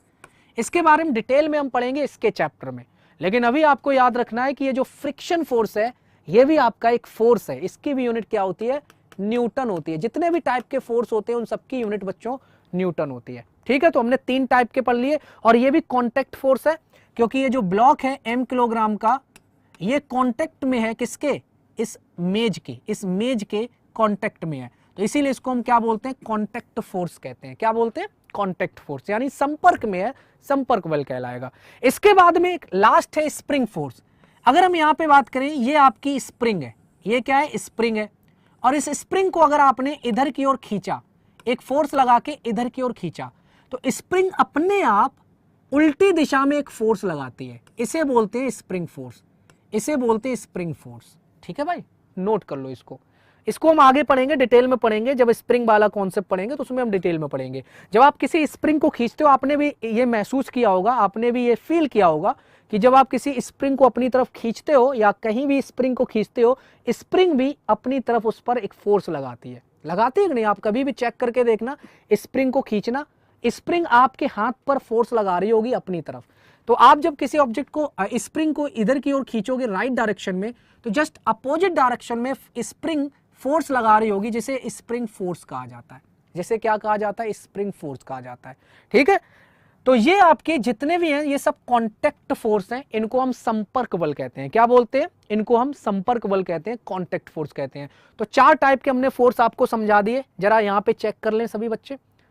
सबसे पहले हमने कांटेक्ट फोर्स बताया। कांटेक्ट फोर्स में हमने 4 टाइप के फोर्स बताए। एक हमने रस्सी वाला फोर्स, जिसे हम टेंशन फोर्स कहते हैं, एक नॉर्मल रिएक्शन अविलंब बल, एक घर्षण यानी फ्रिक्शन फोर्स, और एक स्प्रिंग वाला फोर्स। ये हमने 4 टाइप के आपको फोर्स बताए, और ये 4 टाइप के जो फोर्स हैं आपके कांटेक्ट फोर्स हैं, जिन्हें हम क्या बोलेंगे, संपर्क बल कहेंगे। अब हमारे होते हैं नॉन कांटेक्ट फोर्स, इनको हम बोलते हैं असंपर्क बल, यानी 2 ऑब्जेक्ट के बीच में लगते हैं लेकिन 2 ऑब्जेक्ट आपस में टच नहीं होते हैं।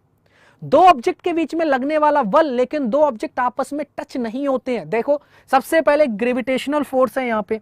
सबसे पहले अगर हम यहाँ पे ग्रेविटेशनल फोर्स की बात करें, आपने पढ़ा होगा, ये हमारे पास मान लो m1 किलोग्राम का कोई ऑब्जेक्ट है, और एक हमारे पास m2 किलोग्राम का कोई ऑब्जेक्ट है।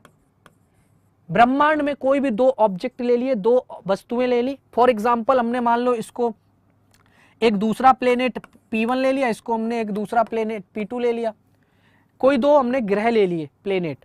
इनके बीच की जो दूरी है वो हमने मान ली, इनके बीच की दूरी r है।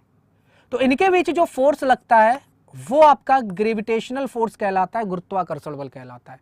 ब्रह्मांड में, दुनिया में कोई भी 2 ऑब्जेक्ट, ब्रह्मांड में, दुनिया में कोई भी 2 ऑब्जेक्ट ले लो, उनके बीच में हमेशा गुरुत्वाकर्षण बल लगता है, ग्रेविटेशनल फोर्स लगता है। आकाश में नहीं, हर जगह, ब्रह्मांड के हर 2 ऑब्जेक्ट के बीच में।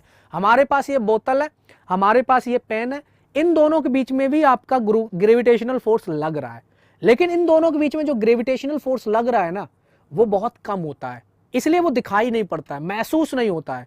तो जो ग्रेविटेशनल फोर्स है, गुरुत्वाकर्षण बल, वो बड़े बड़े ऑब्जेक्ट में लगता है जिनका द्रव्यमान बहुत ज्यादा होता है, जैसे कि पृथ्वी, चंद्रमा। उनके बीच में जो गुरुत्वाकर्षण बल लगेगा, ग्रेविटेशनल फोर्स, वो हमें महसूस होगा, पता चलेगा, दिखाई पड़ेगा। बात क्लियर है? इसको हम ग्रेविटेशन वाले चैप्टर में डिटेल में पढ़ेंगे, अभी हम सिर्फ और सिर्फ टाइप्स ऑफ फोर्स पढ़ रहे हैं।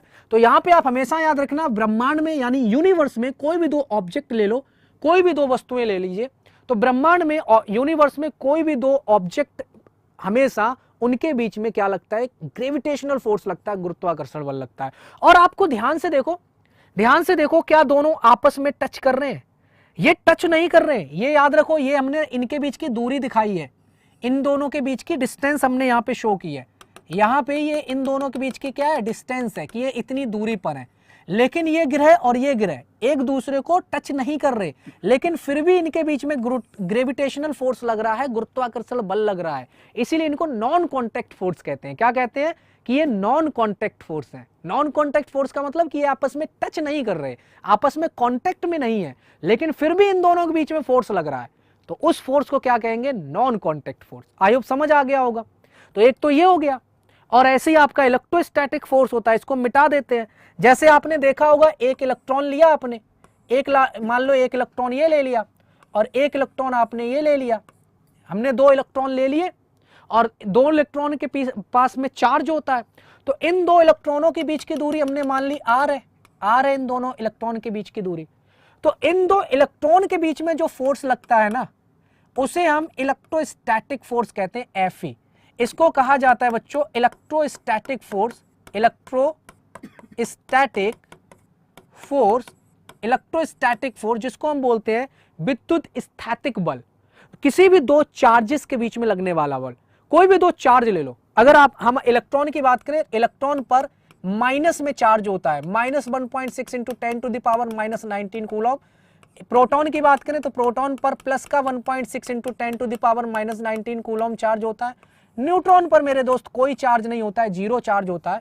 तो अगर आपको ये वैल्यू याद रखनी है तो याद रखो, नहीं तो आपको याद ये रखना है कि इलेक्ट्रॉन पर नेगेटिव चार्ज होता है और प्रोटॉन पर पॉजिटिव चार्ज होता है। तो नेगेटिव चार्ज हमेशा एक दूसरे को दूर भगाते हैं। तो अभी आपको बस इतना याद रखना है कि 2 चार्जेस, ये 2 आवेशों के बीच में जो बल लगता है, जो फोर्स लगता है, उसे इलेक्ट्रोस्टैटिक फोर्स कहते हैं, यानी विद्युत स्थैतिक बल कहते हैं। ठीक है भाई, तो यहां पे आपको याद रखना है। तो ये 2 इलेक्ट्रॉन आपस में कांटेक्ट में नहीं है, ये 2 इलेक्ट्रॉन आपस में टच में नहीं है। कोई भी 2 आप चार्ज ले लो, यहां पे आप Q1 चार्ज ले लीजिए, यहां पे आप Q2 चार्ज ले लीजिए, 2 आवेश ले लिए आपने, चार्ज ले लिए, इनके बीच में ये कोई आपस में संपर्क नहीं है, ये दोनों आपस में टच नहीं कर रहे, लेकिन फिर भी इनके बीच में एक फोर्स लग रहा है जिसे हम बोलते हैं इलेक्ट्रोस्टैटिक फोर्स। तो ये भी आपका नॉन कॉन्टैक्ट फोर्स है। आई होप आपको समझ आ गया होगा नॉन कॉन्टैक्ट फोर्स। चलो नेक्स्ट पे चलते हैं। इसके बाद में 2 चुंबक के बीच में लगने वाला बल, 2 चुंबक के बीच में लगने वाला बल जो होता है उसे इलेक्ट्रोमैग्नेटिक फोर्स कहते हैं, या सिंपली मैग्नेटिक फोर्स कहते हैं, चुंबकीय बल कहते हैं। तो जो चुंबकीय बल होता है, जो मैग्नेटिक फोर्स होता है, वो भी नॉन कॉन्टैक्ट फोर्स है। तो अब आप जल्दी से देख लें प्रीवियस वाली स्लाइड, क्या आपको ये सारे के सारे फोर्सेस समझ आ गए? अब एक बार टाइप्स ऑफ फोर्सेस में अगर हम बात करें तो हमने पहले कॉन्टैक्ट फोर्स बताया, जिसको हम क्या बोलते हैं, संपर्क बल कहते हैं। कॉन्टैक्ट फोर्स में हमने कहा टेंशन फोर्स, तनाव बल, नॉर्मल रिएक्शन अविलंब बल, फ्रिक्शन यानी घर्षण, स्प्रिंग फोर्स जिसको हम स्प्रिंग बल कहते हैं, ये सब आपके कॉन्टैक्ट फोर्स होते हैं जिन्हें हम संपर्क बल कहते हैं। और दूसरी जो टाइप थी वो थी नॉन कॉन्टैक्ट फोर्स की, यानी गैर संपर्क बल, गुरुत्वाकर्षण बल जिसे हम ग्रेविटेशनल फोर्स कहते हैं, इलेक्ट्रोस्टैटिक फोर्स जिसको हम स्थिर वैद्युत बल कहते हैं, जो 2 चार्जेस के बीच में लगता है, 2 आवेश के बीच में लगता है, मैग्नेटिक फोर्स जिसको हम चुंबकीय बल कहते हैं। ये सब आपके क्या है, तीनों नॉन कॉन्टैक्ट फोर्स हैं। तो हमने फर्स्ट टाइप के हमने फोर्स बताए, कॉन्टैक्ट फोर्स और non contact force. I hope आपको समझ आया होगा, जल्दी से नोट करें, स्क्रीनशॉट लेते जाओ, स्क्रीनशॉट लेते जाएं सभी बच्चे, स्क्रीनशॉट लेते जाओ, नोट्स बिल्कुल इत्मीनान से, पेशेंस से अलग से बना लेना। चलो नेक्स्ट पे चलते हैं, नेक्स्ट टाइप। नेक्स्ट जो बच्चों टाइप है फोर्स का, वो है आपका बैलेंस्ड फोर्स और अनबैलेंस्ड फोर्स। अब जरा यहां पे आप देखो बैलेंस्ड फोर्स क्या होते हैं।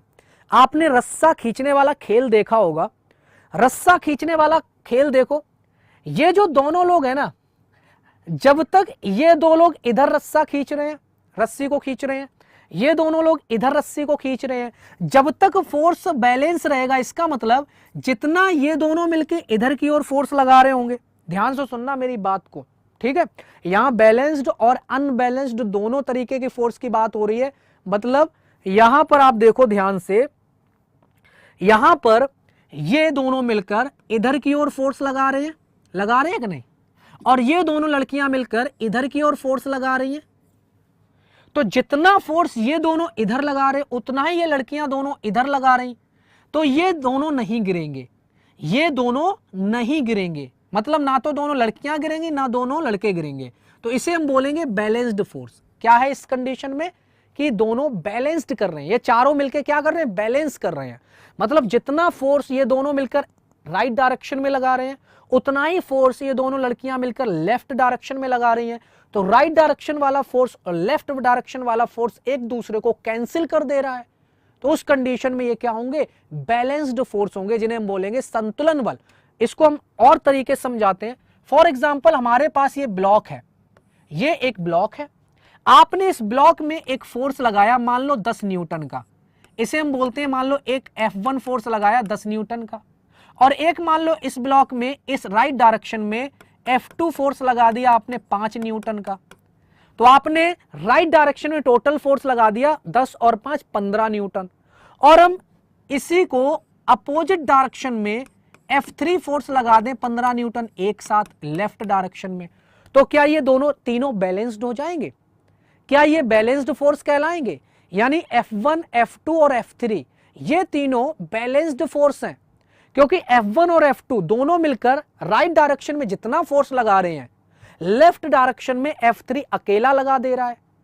तो एक दूसरे को ये कैंसिल कर देंगे, और ये जो ब्लॉक है क्या ये स्टेशनरी रहेगा? स्टेशनरी का मतलब जैसा है वैसा रहेगा कि नहीं, रहेगा कि नहीं? ये जो ब्लॉक है जैसा है, अगर रेस्ट पर था तो क्या ये रेस्ट पर ही बना रहेगा?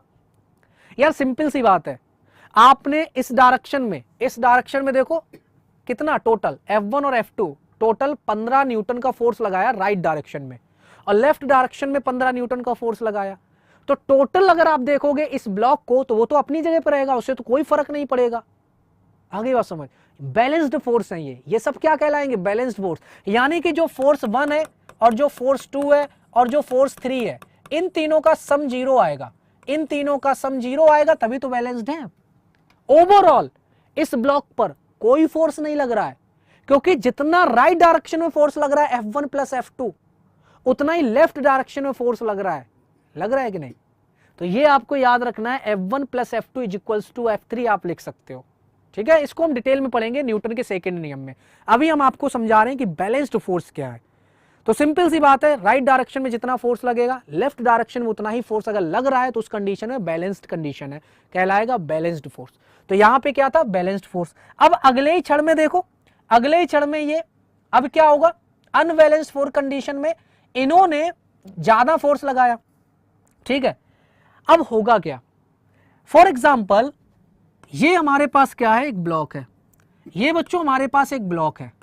आपने इस ब्लॉक को इधर की ओर 10 न्यूटन से फोर्स लगा दिया, और इस ब्लॉक को इधर की ओर 5 न्यूटन का फोर्स लगा दिया।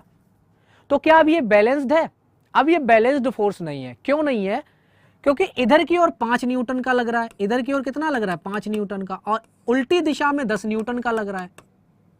तो अगर हम इसको F1 मान लें और इसको आपने F2 मान लिया, तो मेरे दोस्त नेट फोर्स क्या आएगा, नेट फोर्स आ जाएगा, बड़े में से छोटा माइनस कर दो, F2 माइनस F1, यानी जो नेट फोर्स लग रहा होगा वो 5 न्यूटन का लग रहा है, 0 नहीं आ रहा है।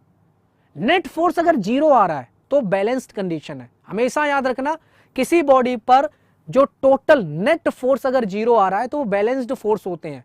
और यहां पर नेट फोर्स आपका बड़े में से माइनस कर दो छोटा वाला, तो 5 न्यूटन आ रहा है, और बड़े की डायरेक्शन किधर थी, लेफ्ट, तो वही डायरेक्शन हो जाएगी, यानी 5 न्यूटन से ये लेफ्ट में चल रहा होगा ब्लॉक।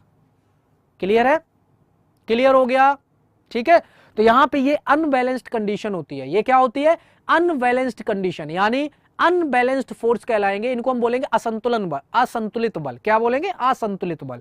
कुल मिला के यहां पे अगर आप ध्यान से देखो, राइट डायरेक्शन में 5 न्यूटन बल लगाया और लेफ्ट डायरेक्शन में 10 न्यूटन बल लगाया, तो एक्स्ट्रा फोर्स लग रहा है लेफ्ट डायरेक्शन में 5 न्यूटन का। तो ये जो ब्लॉक है वो लेफ्ट डायरेक्शन में आएगा। ठीक है।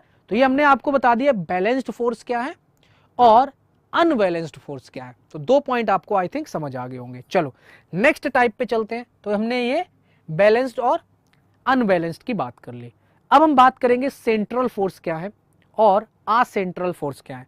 देखो सेंट्रल फोर्स का मतलब ये है, जैसे हमने 2 मासेस लिए थे ना, ये मान लो एक m1 kg का मास है, m1 kg का द्रव्यमान, और एक हमने लिया था m2 kg का द्रव्यमान, m2 kg का द्रव्यमान। ठीक है। या फिर 2 चार्ज ले लो, 2 आवेश ले लो।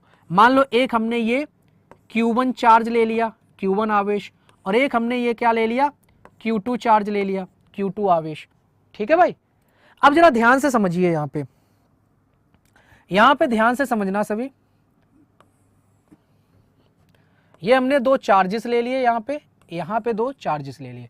यहां पे M1 kg का एक ब्लॉक मास लिया, एक M2 kg का मास लिया। अब देखो इनके जो सेंटर है ना, इनके दोस्त सेंटर, इनके सेंटर से एक लाइन खींचो, दोनों ब्लॉक से सेंटर से होते हुए एक लाइन ड्रॉ करो, दोनों ब्लॉक के सेंटर से होते हुए एक लाइन ड्रॉ करो। इसको बोलते हैं लाइन ऑफ ज्वाइनिंग। क्या कहा जाता है इसको? इसको कहा जाता है लाइन ऑफ ज्वाइनिंग, इसको कहा जाता है लाइन ऑफ ज्वाइनिंग। तो जो फोर्स इनके बीच में लगता है ना, वो इसी लाइन पर लाई करता है, इसी लाइन पर लाई करता है। दो द्रव्यमान के बीच में कौन सा फोर्स लगता है? गुरुत्वाकर्षण बल, ग्रेविटेशनल फोर्स। तो ये जो ग्रेविटेशनल फोर्स है ना, वो इसी लाइन पर लगता है, इसी लाइन पर। ऐसा नहीं है कि इनके बीच में फोर्स यहां की डायरेक्शन कहीं होगी या इधर कहीं डायरेक्शन होगी, नहीं। ये जो ग्रेविटेशनल फोर्स लगेगा दो मासेस के बीच में, दो द्रव्यमान के बीच में, वो दो द्रव्यमान के सेंटर से जो लाइन जाएगी उसी लाइन पर लगेगा, इसीलिए इसको सेंट्रल फोर्स कहते हैं। तो जो ग्रेविटेशनल फोर्स है सेंट्रल फोर्स होता है। बात क्लियर? एक पॉइंट और समझिए, जैसे यहां पे हम चार्जेस की बात करें, ये मान लो हमने Q1 चार्ज ले लिया, ये हमने Q2 चार्ज ले लिया। चाहे ये इलेक्ट्रॉन ले लो दोनों, चाहे ये दोनों प्रोटॉन ले लीजिए आप, चाहे ये एक इलेक्ट्रॉन ले लो एक प्रोटॉन ले लो, इनमें से कोई सा भी कॉम्बिनेशन ले लो, एक इलेक्ट्रॉन एक प्रोटॉन या दोनों इलेक्ट्रॉन, कोई भी दो चार्जेस ले लिया आपने। अब इन दोनों चार्जेस का जो सेंटर होगा, उस सेंटर से एक लाइन ड्रॉ करो, उस सेंटर से एक लाइन ड्रॉ करो। इसको क्या बोलेंगे? Line of joining, line of joining, यानी दो सेंटर को ज्वाइन करने वाली लाइन। दो चार्जेस, दो आवेश के सेंटर को की जो लाइन है, उस दो सेंटर को ज्वाइन करने वाली जो लाइन है, इनके बीच में जो फोर्स लगेगा ना, वो डिपेंड करेगा ये कौन से चार्ज हैं। इनके बीच में जो इलेक्ट्रोस्टैटिक फोर्स लगेगा वो भी इसी लाइन से होते हुए जाएगा, इसी लाइन पर लगेगा, इसीलिए इसको क्या बोलेंगे? Central force.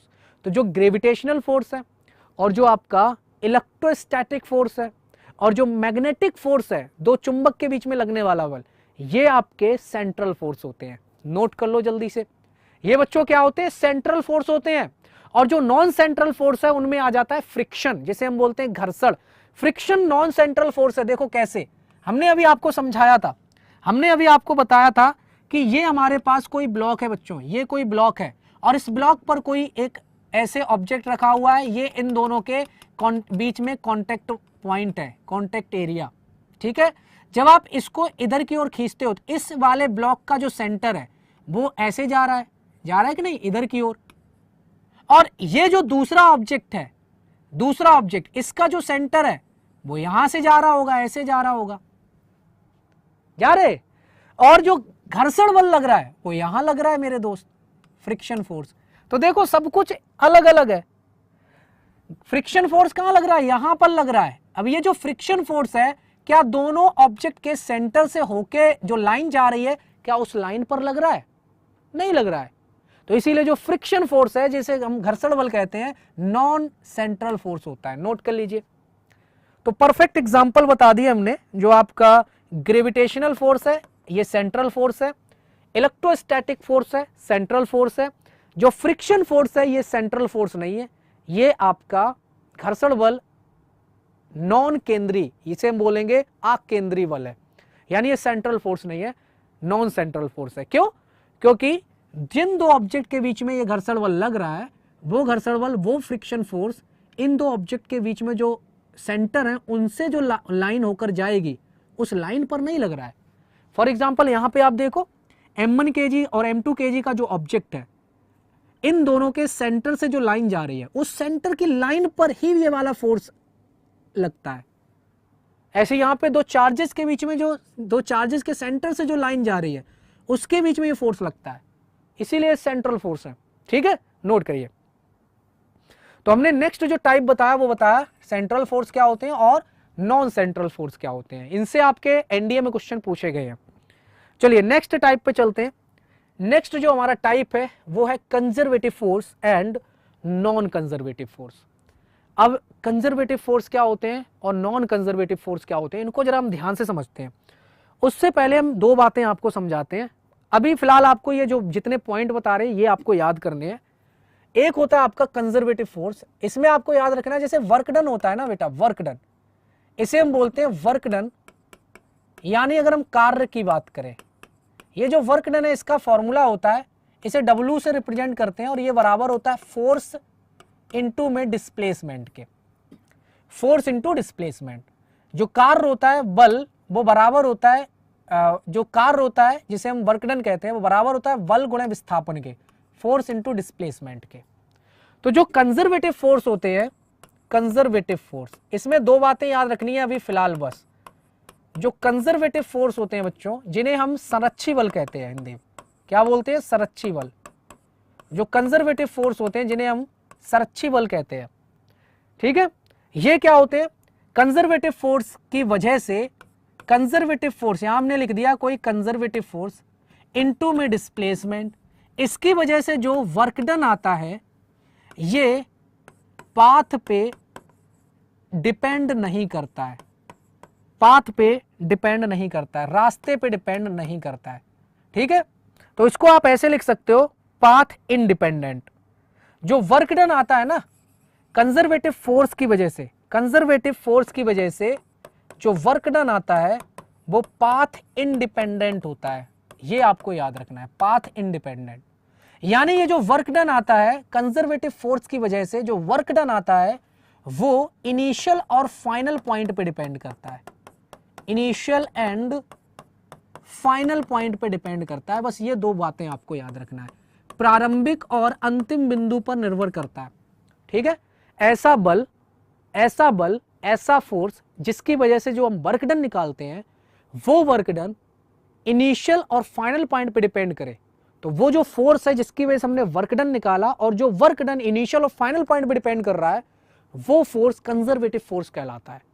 और कंजर्वेटिव फोर्स के एग्जांपल हैं ग्रेविटेशनल फोर्स, इलेक्ट्रोस्टैटिक फोर्स, ठीक है, gravitational force, electrostatic force, magnetic force, ये सब कंजर्वेटिव फोर्स हैं।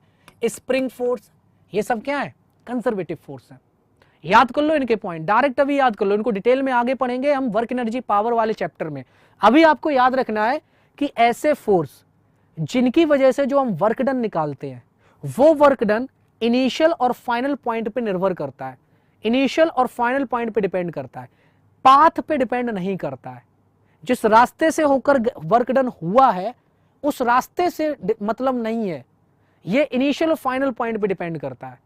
तो ये कहलाता है कंजर्वेटिव फोर्स, जिस फोर्स की वजह से वर्क डन निकाले थे और जो वर्क डन पाथ पे इंडिपेंडेंट था, इनिशियल और फाइनल पॉइंट पे डिपेंड कर रहा था, वो फोर्स आपका कंजर्वेटिव फोर्स होता है। और चार टाइप के हमने यहाँ पे बताए, ग्रेविटेशनल फोर्स जिसको हम गुरुत्वाकर्षण बल कहते हैं, इलेक्ट्रोस्टैटिक फोर्स जिसको विद्युत स्थैतिक बल कहते हैं, मैग्नेटिक फोर्स जिसको हम चुंबकीय बल कहते हैं, स्प्रिंग फोर्स जो स्प्रिंग में फोर्स लगता है स्प्रिंग फोर्स कहलाता है। ये चारों टाइप के जो फोर्स हैं ये आपके कंजर्वेटिव फोर्स हैं। क्या है, कंजर्वेटिव फोर्स।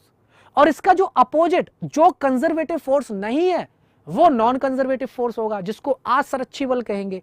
तो जो फ्रिक्शन फोर्स होता है, जो फ्रिक्शन फोर्स होता है जिसको हम घर्षण बल कहते हैं, फ्रिक्शन फोर्स यानी जिसको हम घर्षण बल कहते हैं मेरे दोस्त, ये नॉन कंजर्वेटिव फोर्स है। नोट कर लो, ये नॉन कंजर्वेटिव फोर्स है। तो यहां पे हमने चार टाइप बताए, एक तो gravitational force, electrostatic force, spring force और मैग्नेटिक फोर्स, ये कंजर्वेटिव फोर्स है। और जो फ्रिक्शन फोर्स है वो नॉन कंजर्वेटिव फोर्स है। तो नोट कर लो जल्दी से, ठीक है भाई। बाकी हम इसको डिटेल में और पढ़ेंगे आगे चल के। Conservative force, non conservative force, इनको हम वर्क एनर्जी पावर वाले चैप्टर में डिटेल में पढ़ते हैं। यहाँ पे जस्ट हम टाइप करवा रहे हैं बल का, फोर्स का, तो इसीलिए हम इसको डिस्कस कर रहे हैं यहाँ पे। चलो नोट कर लिया यहाँ पे। तो ये हमारे टाइप थे फोर्सेस के। अब हम आगे बात करेंगे, एक पॉइंट और याद कर लो फिलहाल के लिए, if A particle travel in a closed loop the total work done by A conservative force is 0। हमेशा याद रखो, ये कोई यहाँ पे पॉइंट है ए, अगर आप यहां से बी पॉइंट पर गए, आपने कोई वर्क किया W1 और आप बी पॉइंट से ए पॉइंट पर वापस आ गए, आपने वर्क किया W2, तो ये टोटल जो वर्क डन होगा, क्योंकि आप वापस उसी पॉइंट पर आ गए, वो 0 होगा। टोटल वर्क डन 0 होगा मेरे दोस्त। जितना ये पॉजिटिव होगा उतना ये नेगेटिव हो जाएगा, इसलिए टोटल वर्क डन 0 होगा। पूरे लूप में वर्क डन 0 होता है, किसकी वजह से? कंजर्वेटिव फोर्स की वजह से। ठीक है, फिलहाल ये भी आपको हो सकता ना समझ आए, लेकिन हम इसको वर्क एनर्जी पावर वाले चैप्टर में डिटेल में पढ़ाएंगे, क्योंकि अभी तक हमने एनर्जी वर्क डन नहीं कराया, आपको फोर्स नहीं कराया है ना, तो ये सब हम आगे चल के करेंगे। ठीक है, इसको आप लोग नोट कर लीजिए, इसको जस्ट नोट कर लेना है। दो बातें आपको याद रखनी है कंजर्वेटिव फोर्स से रिलेटेड।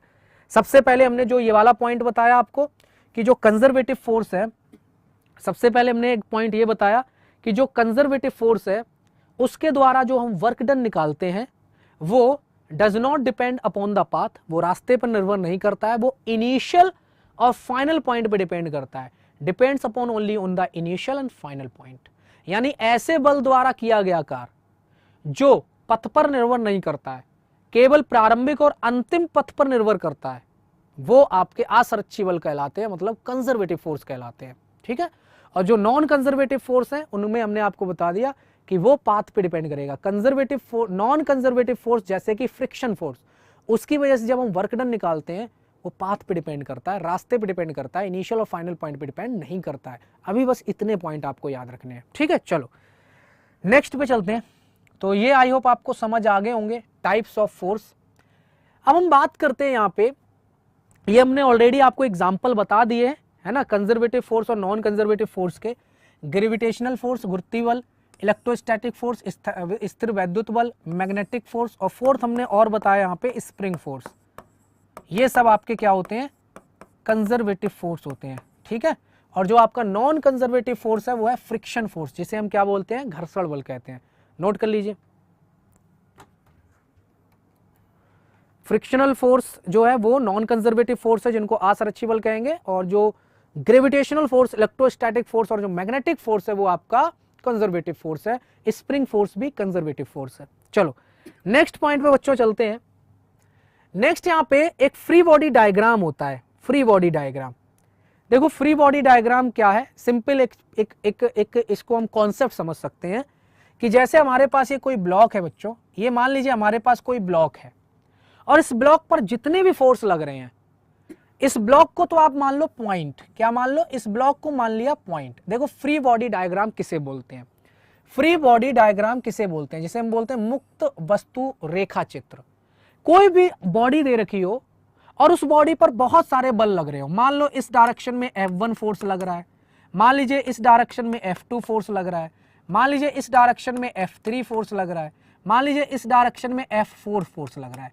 कितने भी फोर्स लग रहे हैं किसी भी डायरेक्शन में, तो इसका जो फ्री बॉडी डायग्राम बनाते हैं, जिसे हम FVD कहते हैं, वो कैसे बनाते हैं? ये जो आपका ब्लॉक है इसको हम पॉइंट मान लेंगे। क्या मान लेंगे? पॉइंट मान लेंगे। और इस ब्लॉक पर जितने भी फोर्स लग रहे हैं, जिस डायरेक्शन में भी लग रहे हैं, वो हम यहाँ पे शो कर देंगे। जैसे इधर लग रहा है क्या? F3 दिखा दिया हमने। इधर क्या लग रहा है? F2 दिखा दिया हमने। इधर क्या लग रहा? इधर की ओर क्या लग रहा है? F1 दिखा दिया हमने। इधर की ओर क्या लग रहा है? F4 दिखा दिया हमने। इसे कहते हैं फ्री बॉडी डायग्राम, FBD। इसे कहते हैं फ्री बॉडी डायग्राम। बस दैट्स ऑल।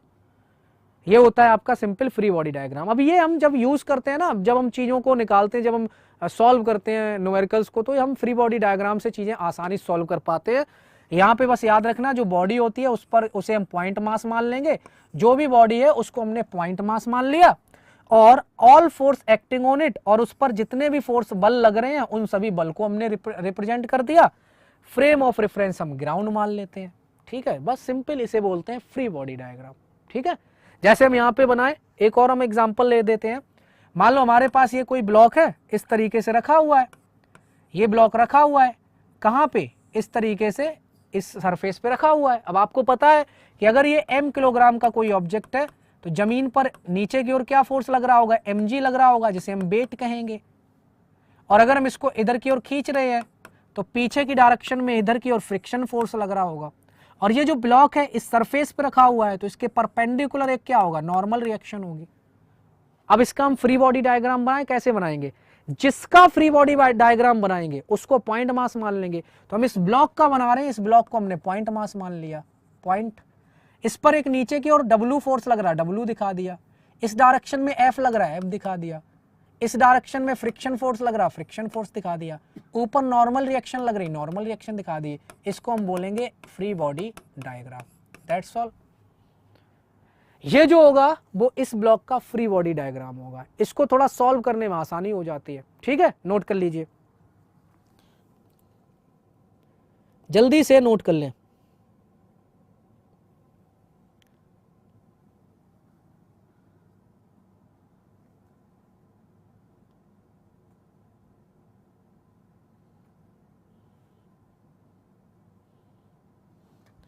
तो इसको जल्दी से नोट कर लिया। चलो, तो फ्री बॉडी डायग्राम को आप याद रखेंगे। नेक्स्ट कॉन्सेप्ट पे चलते हैं, न्यूटन बाबा का पहला नियम। देखो ध्यान से समझेंगे।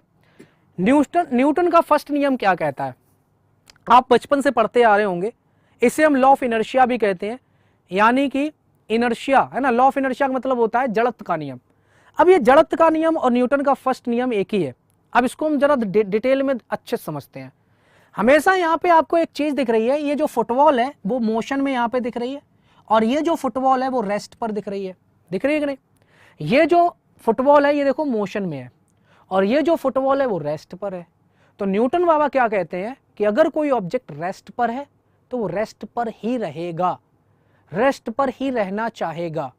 अगर कोई ऑब्जेक्ट मोशन में है तो वो मोशन में ही रहना चाहेगा, जब तक कि बाहर से आप कोई बल ना लगाओ। मतलब अगर आप किसी ऑब्जेक्ट को ना छेड़ो तो जो ऑब्जेक्ट जिस स्थिति में है वो उसी स्थिति में रहना चाहता है। यही न्यूटन का पहला नियम है। एकदम सिंपल लैंग्वेज में हमने आपको समझा दिया क्या, कि कोई भी ऑब्जेक्ट अगर रुका हुआ है और आपने उस पर कोई फोर्स नहीं लगाया, मतलब आपने उसको नहीं छेड़ा, तो वो जो ऑब्जेक्ट रुका हुआ है वो हमेशा रुका रहेगा, हमेशा रुका रहेगा, हमेशा रेस्ट पर रहेगा। दूसरा पॉइंट, अगर कोई ऑब्जेक्ट मोशन में है, गति कर रहा है, ऑलरेडी चल रहा है, और आपने बाहर से कोई फोर्स नहीं लगाया, आपने उसको नहीं छेड़ा, उसको टच नहीं किया, तो वो जो मोशन में था वो हमेशा मोशन में रहेगा, हमेशा मोशन में रहेगा। यही न्यूटन का पहला नियम है। ये टेंडेंसी होती है इनर्शिया की, किसी ऑब्जेक्ट के इनर्शिया की टेंडेंसी। इसका मतलब है कि अगर कोई ऑब्जेक्ट रेस्ट पर है, जैसे ये रेस्ट पर है, always will be in rest. अगर कोई ऑब्जेक्ट मोशन में है, जैसे ये मोशन कर रहा था, हमेशा मोशन करता रहेगा जब तक इस पर कोई एक्सटर्नल बाहर से फोर्स ना लगाया जाए। अगर आपने बाहर से एक्सटर्नल कोई फोर्स नहीं लगाया तो जो ऑब्जेक्ट जिस स्थिति में है वो उसी स्थिति में रहना चाहेगा। इसी को क्या कहते हैं, Newton's first law of motion. I hope समझ गए होंगे, ठीक है। अब जैसे ये बॉल आपको दिख रही होगी, चल रही थी, फिर रुक गई, तो इस पर फोर्स लग गया। कौन सा फोर्स लग गया? ये जो घास दिख रही है ना आपको, घास और इस फुटबॉल के बीच में जो घर्षण बल है ना, उस घर्षण बल की वजह से रुक गई है। तो मतलब बाहर से एक फोर्स लग रहा है, एक एक्सटर्नल फोर्स लग रहा है जिसकी वजह से ये फुटबॉल रुक गई। अगर ये घर्षण बल या फ्रिक्शन फोर्स ना होता, चिकनी सतह होती, परफेक्टली चिकनी, तो ये जो फुटबॉल है हमेशा चलती रहती, हमेशा चलती रहती। अब आ गई बात समझ, नोट कर लो इसको। तो यहां पे यही इन्होंने बोल रखा है, Newton's first law of motion, a body remains in the state of rest, यानी कोई ऑब्जेक्ट, कोई बॉडी रेस्ट पर ही रहना चाहेगी, और uniform motion in a straight line. और अगर कोई बॉडी यूनिफॉर्म मोशन कर रही है, स्ट्रेट लाइन में, सीधी रेखा में एक समान गति से चल रही है, तो वो एक समान गति से रहना चाहेगी। और अगर कोई ऑब्जेक्ट रुका हुआ है, रेस्ट पर है, तो वो रेस्ट पर रहना चाहेगी। कब तक? जब तक कि आप कोई एक्सटर्नल फोर्स ना लगा दो। बात क्लियर? जैसे जब तक पिंड पर कोई बाह्य कार्य नहीं करता है, तब तक एक पिंड सरल रेखा में भ्रामावस्था या एक समान गति की स्थिति में रहता है, और इसको हम इनर्शिया, लॉ ऑफ इनर्शिया भी कहते हैं। इसका हम आगे मतलब समझते हैं कि हम इसको इनर्शिया का लॉ क्यों कहते हैं, यानी जड़त्व का नियम क्यों कहते हैं, ठीक है। तो आई होप आपको समझ आ गया होगा। First statement, Newton's first law of motion क्या कहता है कि अगर कोई ऑब्जेक्ट जिस स्थिति में है, रेस्ट पर मतलब रुका हुआ है, तो वो रुका हुआ रहना चाहेगा हमेशा। अगर कोई ऑब्जेक्ट मोशन में है तो वो हमेशा मोशन में रहना चाहेगा। मतलब कोई ऑब्जेक्ट जिस धुन में है, जैसा है, वो वैसा ही रहना चाहेगा जब तक कि बाहर से कोई उसको ना छेड़ दे। तो ये आपका क्या कहलाता है, Newton's first law of motion. That is, इसका मतलब ये है कि जब तक कि एक्सटर्नल फोर्स ना लगे किसी ऑब्जेक्ट पर, तो वो ऑब्जेक्ट अगर रेस्ट पर है तो रेस्ट पर रहेगा, मोशन में है, यूनिफॉर्म मोशन में है तो यूनिफॉर्म मोशन में रहेगा, स्ट्रेट लाइन में। ठीक है, नोट कर लीजिए। अब इसको हम थोड़ा और अच्छे से समझते हैं। अब देखो हम बात करते हैं नेक्स्ट पॉइंट पे, इनर्शिया का मतलब समझते हैं। इनर्शिया क्या होती है? ये एक इंटरनल प्रॉपर्टी है किसी भी ऑब्जेक्ट की। इनर्शिया जिसको हम जड़त्व कहते हैं, क्या कहते हैं? इनर्शिया जिसको हम जड़त्व कहते हैं। Inertia is the proper internal property of an object. किसी वस्तु की इंटरनल प्रॉपर्टी को हम क्या कहते हैं? इनर्शिया। अब इनर्शिया का मतलब क्या है? इनर्शिया किसी ऑब्जेक्ट की ऐसी प्रॉपर्टी है कि कोई भी ऑब्जेक्ट अपनी स्टेट में रहना चाहता है। मतलब कोई ऑब्जेक्ट अगर रुका हुआ है तो वो चाहेगा कि हम रुके हुए रहें। यानी कि अगर कोई ये ऑब्जेक्ट है हमारा, ये रुका हुआ है, रेस्ट पर है, ब्रह्मावस्था में इसकी जो वेलोसिटी है वो 0 है, हमेशा ये कहेगा कि भैया हमें ऐसा ही बना रहने दो, ऐसा ही बना रहने दो। तो ये इसकी इनर्शिया प्रॉपर्टी है, इसे बोलते हैं इनर्शिया ऑफ रेस्ट। क्या बोलते हैं? Inertia of rest.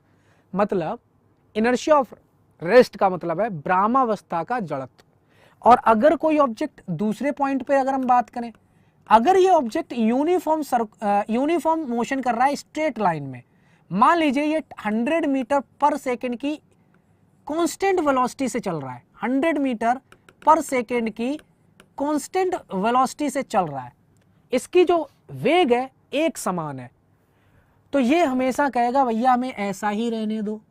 हम अगर अपने 100 मीटर पर सेकेंड की वेलोसिटी से चल रहे हैं तो हमें 100 मीटर पर सेकेंड की वेलोसिटी से ही चलने दो, हमें मत रोको। ठीक है, तो ये 2 पॉइंट आपको हमेशा बच्चों याद रखने हैं।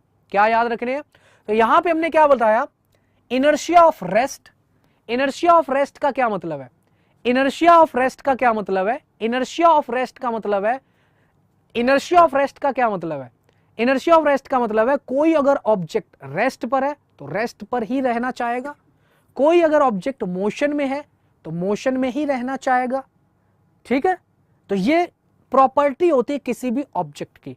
अब ये जो इनर्शिया डिपेंड करता है सीधे सीधे मास पे। क्या? किसी ऑब्जेक्ट का जितना ज्यादा मास होगा उतना ज्यादा उसका इनर्शिया होगा। अब यहां पे पहले पॉइंट नोट कर लो, inertia is not a physical quantity.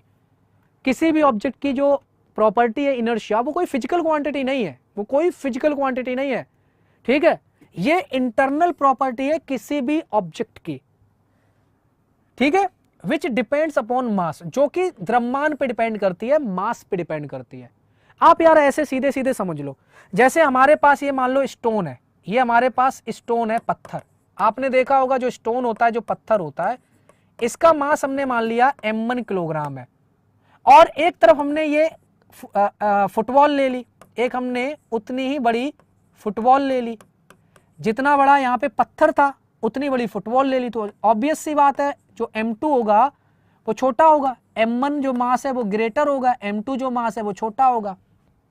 तो अगर आप किक मारो, अगर आप किक मारो, लात मारो, पैर मारो, तो कौन जल्दी आगे चला जाएगा? फुटबॉल, क्योंकि फुटबॉल का मास कम है तो इसका इनर्शिया कम है, इसीलिए ये अपनी इनर्शिया की वजह से, इसका कम इनर्शिया है तो इसकी वजह से अपनी स्टेट में परिवर्तन को रोक नहीं पाया। मतलब इसका ये है, अगर इनर्शिया कम होगा तो इसमें आसानी से इसकी स्टेट को बदला जा सकता है, और जिसका इनर्शिया ज्यादा होगा उसकी स्टेट को उतनी आसानी से नहीं बदल सकते आप। ठीक है, मतलब m1 kg का कोई ऑब्जेक्ट है, इसका मास ज्यादा है क्योंकि ये पत्थर है, इस पर अगर आप, ये अगर रेस्ट पर है, अब इसको मोशन में लाना है तो आपको ज्यादा फोर्स लगाना पड़ेगा, आपको ज्यादा तेज लात मारनी पड़ेगी। क्यों? ऐसा क्यों हो रहा है? क्योंकि इसका मास ज्यादा है तो इसका इनर्शिया ज्यादा है, इनर्शिया ऑफ रेस्ट ज्यादा है, मतलब ये रेस्ट पर रहना चाहेगा ज्यादा, इसीलिए इसको ज्यादा फोर्स लगाना पड़ेगा। अब आई होप आपको पॉइंट समझ आया होगा। जैसे फुटबॉल की बात करें, फुटबॉल का मास कम है, द्रव्यमान कम है, तो इसका इनर्शिया भी कम होगा, इनर्शिया ऑफ रेस्ट भी कम होगा। और अगर इसका इनर्शिया ऑफ रेस्ट कम है तो इसका मतलब इसको हम फोर्स लगाएं तो ये आसानी से आगे बढ़ जाएगा, क्योंकि ये इनर्शिया ऑफ रेस्ट कम है तो इसको फोर्स लगाएंगे, ये आराम से अपनी स्टेट को चेंज कर जाएगा। बात क्लियर है? तो डायरेक्टली आपको पॉइंट क्या याद रखना है, किसी भी ऑब्जेक्ट का अगर मास ज्यादा होगा तो इसका मतलब उसकी इनर्शिया ज्यादा होगी, डायरेक्टली डिपेंड करेगा इनर्शिया पे। जो इनर्शिया है किसी भी ऑब्जेक्ट का, जो जड़त्व है, वो उस ऑब्जेक्ट के द्रव्यमान यानी मास पे डिपेंड करता है। किसी ऑब्जेक्ट का अगर मास यानी द्रव्यमान ज्यादा होगा तो उस ऑब्जेक्ट का इनर्शिया यानी जड़त्व ज्यादा होगा, और किसी ऑब्जेक्ट का मास कम होगा तो उस ऑब्जेक्ट का इनर्शिया भी कम होगा। डायरेक्ट पॉइंट आपको याद रखना है, तो नोट कर लो इसको, ठीक है। तो यहां पे तीनों पॉइंट हमने लिख रखे हैं। यहां पे क्या लिख रखा है, more mass more inertia, less mass less inertia. अधिक द्रव्यमान मतलब अधिक जड़त्व और कम द्रव्यमान मतलब कम जड़त्व। और it does not depends upon the velocity of object. जो इनर्शिया है किसी ऑब्जेक्ट का वो उस ऑब्जेक्ट की वेलोसिटी पे डिपेंड नहीं करता है। इनर्शिया किसी ऑब्जेक्ट का उस ऑब्जेक्ट की वेलोसिटी यानी वेग पे डिपेंड नहीं करता है। इनर्शिया यानी जड़त्व किसी ऑब्जेक्ट का उस ऑब्जेक्ट के द्रव्यमान पर डिपेंड करता है। इतने पॉइंट आपको याद रखने हैं।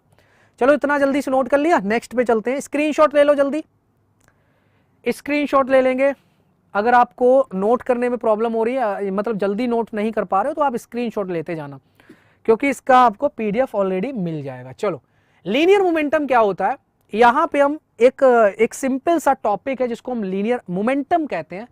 आपने देखा होगा मोमेंटम का मतलब यहां पे हम समझाते हैं आपको। इसका मतलब होता है रेखीय संवेग, ठीक है।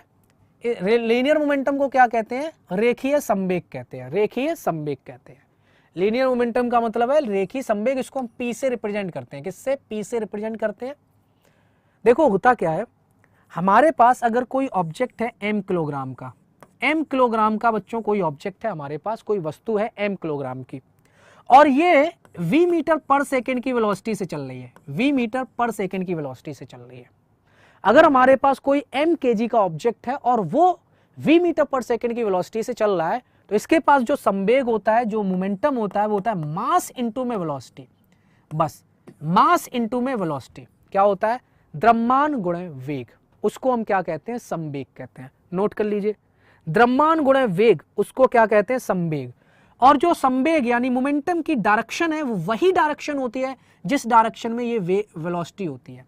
यानी कोई m किलोग्राम का ऑब्जेक्ट जिस डायरेक्शन में गति कर रहा है, उसी डायरेक्शन में मोमेंटम होता है, उसी डायरेक्शन में मोमेंटम होता है जिस डायरेक्शन में वेलोसिटी होती है। ठीक है, नोट करिए इसको।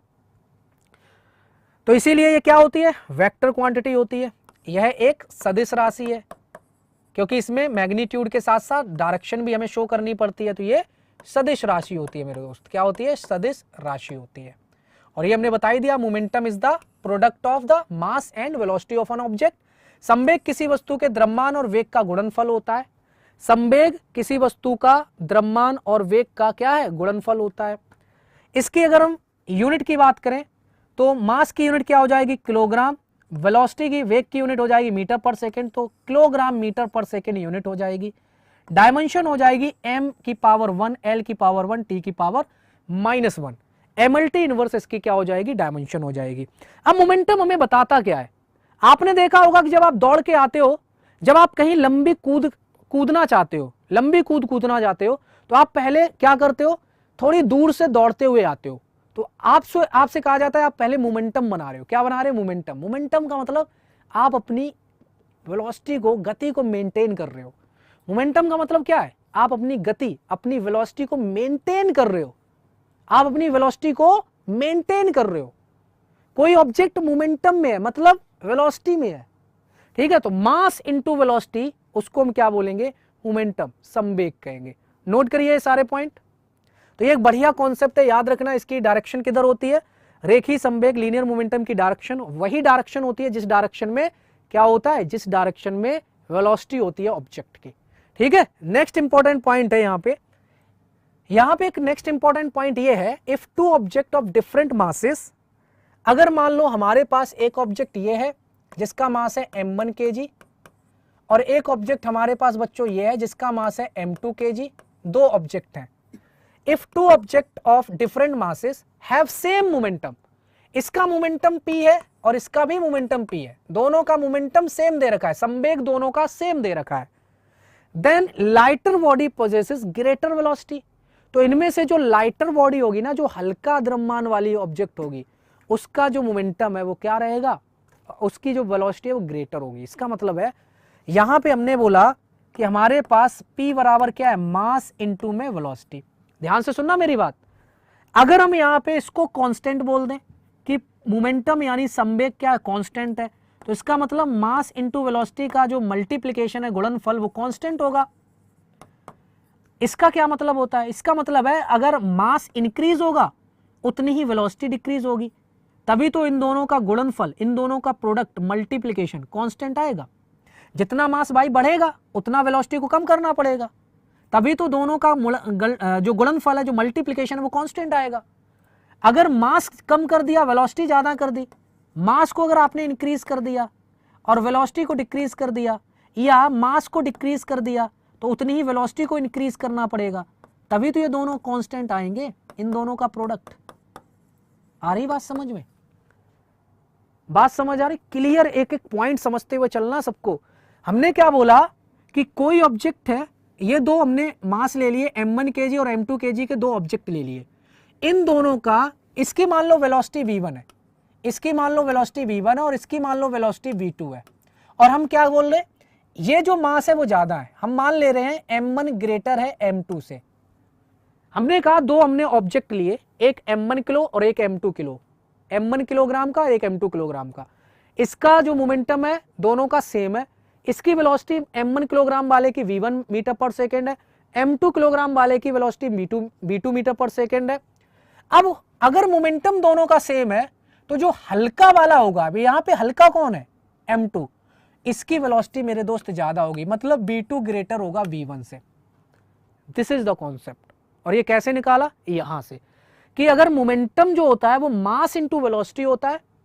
अगर मोमेंटम कांस्टेंट है तो इसका मतलब मास यानी द्रव्यमान और वेग, वेलोसिटी, मास इंटू वेलोसिटी का जो मल्टीप्लिकेशन है वो कांस्टेंट आना चाहिए। तो इसका क्या मतलब होता है, जितना मास बढ़ेगा उतना वेलोसिटी को कम होना पड़ेगा, या जितना मास कम होगा उतना वेलोसिटी को बढ़ाना पड़ेगा, इंक्रीज करना पड़ेगा, तभी तो इन दोनों का प्रोडक्ट कांस्टेंट आएगा। मतलब जो मास है वो इनवर्सली प्रोपोर्शनल होगा वेलोसिटी के। या आप ये कह सकते हो कि या फिर आप ऐसे बोल दो कि जो आपका वेलोसिटी है, जो बच्चों वेलोसिटी है वो इनवर्सली प्रोपोर्शनल होगा मास के। तो यहां से आप ऐसे लिख सकते हो v1 अपॉन v2 बराबर m2 अपॉन m1। ये रिलेशन यहां से आप लिख सकते हो। ठीक है भाई, ठीक है, v1 अपॉन v2 बराबर m2 अपॉन m1। ठीक है, v प्रोपोर्शनल होगा 1/m के, मतलब मास और वेलोसिटी इनवर्सली प्रोपोर्शनल। तो जल्दी से नोट करें इसको। तो ये बहुत इंपॉर्टेंट कॉन्सेप्ट है, इसको आप याद रखना। हमने बताया कि दो ऑब्जेक्ट है हमारे पास, m1 kg और m2 kg के, m1 किलोग्राम और m2 किलोग्राम के दो ऑब्जेक्ट है, जो v1 मीटर और v2 मीटर पर सेकंड की वेलोसिटी से चल रहे हैं। लेकिन दोनों का मोमेंटम अगर सेम है तो जो हल्की बॉडी होगी वो तेज भाग रही होगी। बस यही है कॉन्सेप्ट। जो हल्की बॉडी होगी, अगर दो ऑब्जेक्ट का मोमेंटम सेम है तो जो हल्की बॉडी होगी, हल्का जो ऑब्जेक्ट होगा वो तेज वेलोसिटी से चल रहा होगा। यही कॉन्सेप्ट है, बस नोट कर लिया। चलो नोट कर लिया, स्क्रीनशॉट ले लेंगे आप लोग। नेक्स्ट पॉइंट पे चलते हैं। नेक्स्ट है हमारा, if net force on any body equal to 0 तो नेट एक्सीलरेशन भी 0 होगा। ये हम आगे पढ़ेंगे आगे चल के। यानी किसी बॉडी पर लगने वाला कुल फोर्स अगर 0 है तो उस बॉडी पर कोई एक्सीलरेशन भी नहीं लगेगा, क्योंकि फोर्स जब हम आगे पढ़ेंगे वो होता है मास इंटू एक्सीलरेशन। अगर फोर्स 0 हो गया तो एक्सीलरेशन भी 0 होगा, क्योंकि मास किसी बॉडी का कभी भी 0 नहीं हो सकता। किसी भी बॉडी का मास तो कुछ ना कुछ होगा ही होगा, तो मास कभी भी 0 नहीं हो सकता।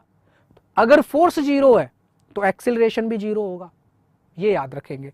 ठीक है, और दूसरा, then no change in state.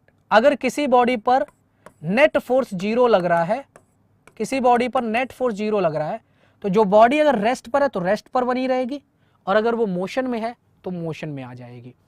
ठीक है, तो हमने यहां पे आपको फर्स्ट लॉ ऑफ मोशन बताया, लीनियर मोमेंटम बताया, रेखीय संवेग क्या होता है। चलो आगे देख लेते हैं जल्दी से, नेक्स्ट इंपॉर्टेंट पॉइंट क्या है।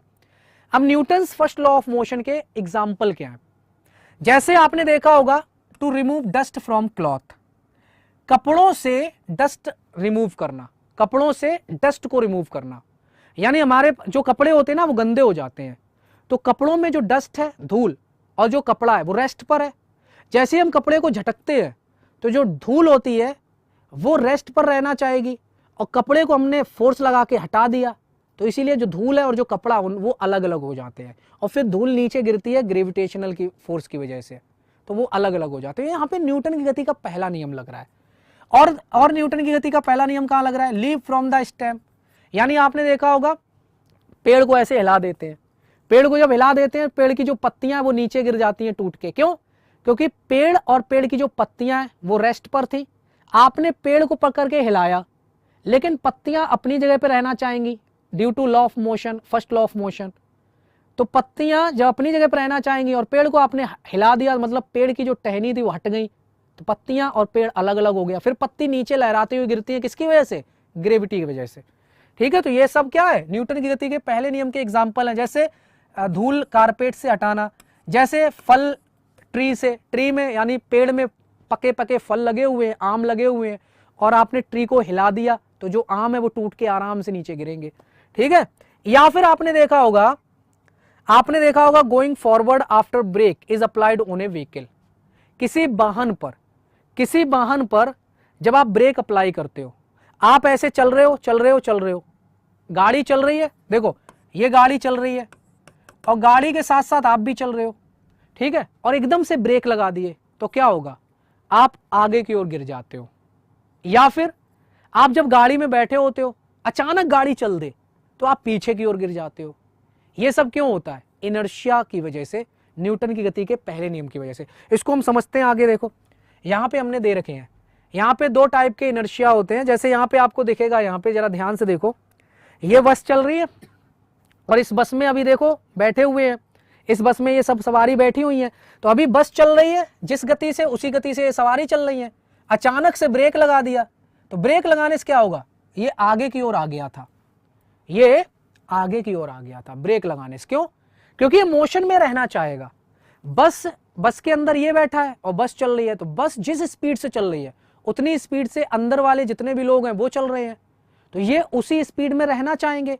लेकिन ब्रेक लगा दिया मतलब एक्सटर्नल फोर्स लगा दिया, तो एक्सटर्नल फोर्स लगाने से क्या होगा कि इसका जो ऊपर वाला हिस्सा है वो गति के साथ आगे बढ़ जाएगा। नीचे वाला हिस्सा आगे क्यों नहीं बढ़ा? क्योंकि वो इसके कांटेक्ट में था, सीट के। तो ये न्यूटन की गति का पहला नियम, और इसको हम बोलते हैं inertia of motion. Inertia of motion की वजह से ये आगे की ओर गिर जाता। ठीक है, चलो और भी एग्जांपल देख लेते हैं। और एग्जांपल यहां पे देखो, फॉर एग्जांपल यहां पे आप देखो एक एग्जांपल दे रखा है। जैसे ये बस पे बड़े आराम से आ रहा था बंदा, ठीक है, और ये देखो ऐसे गिर गया। क्यों गिर गया?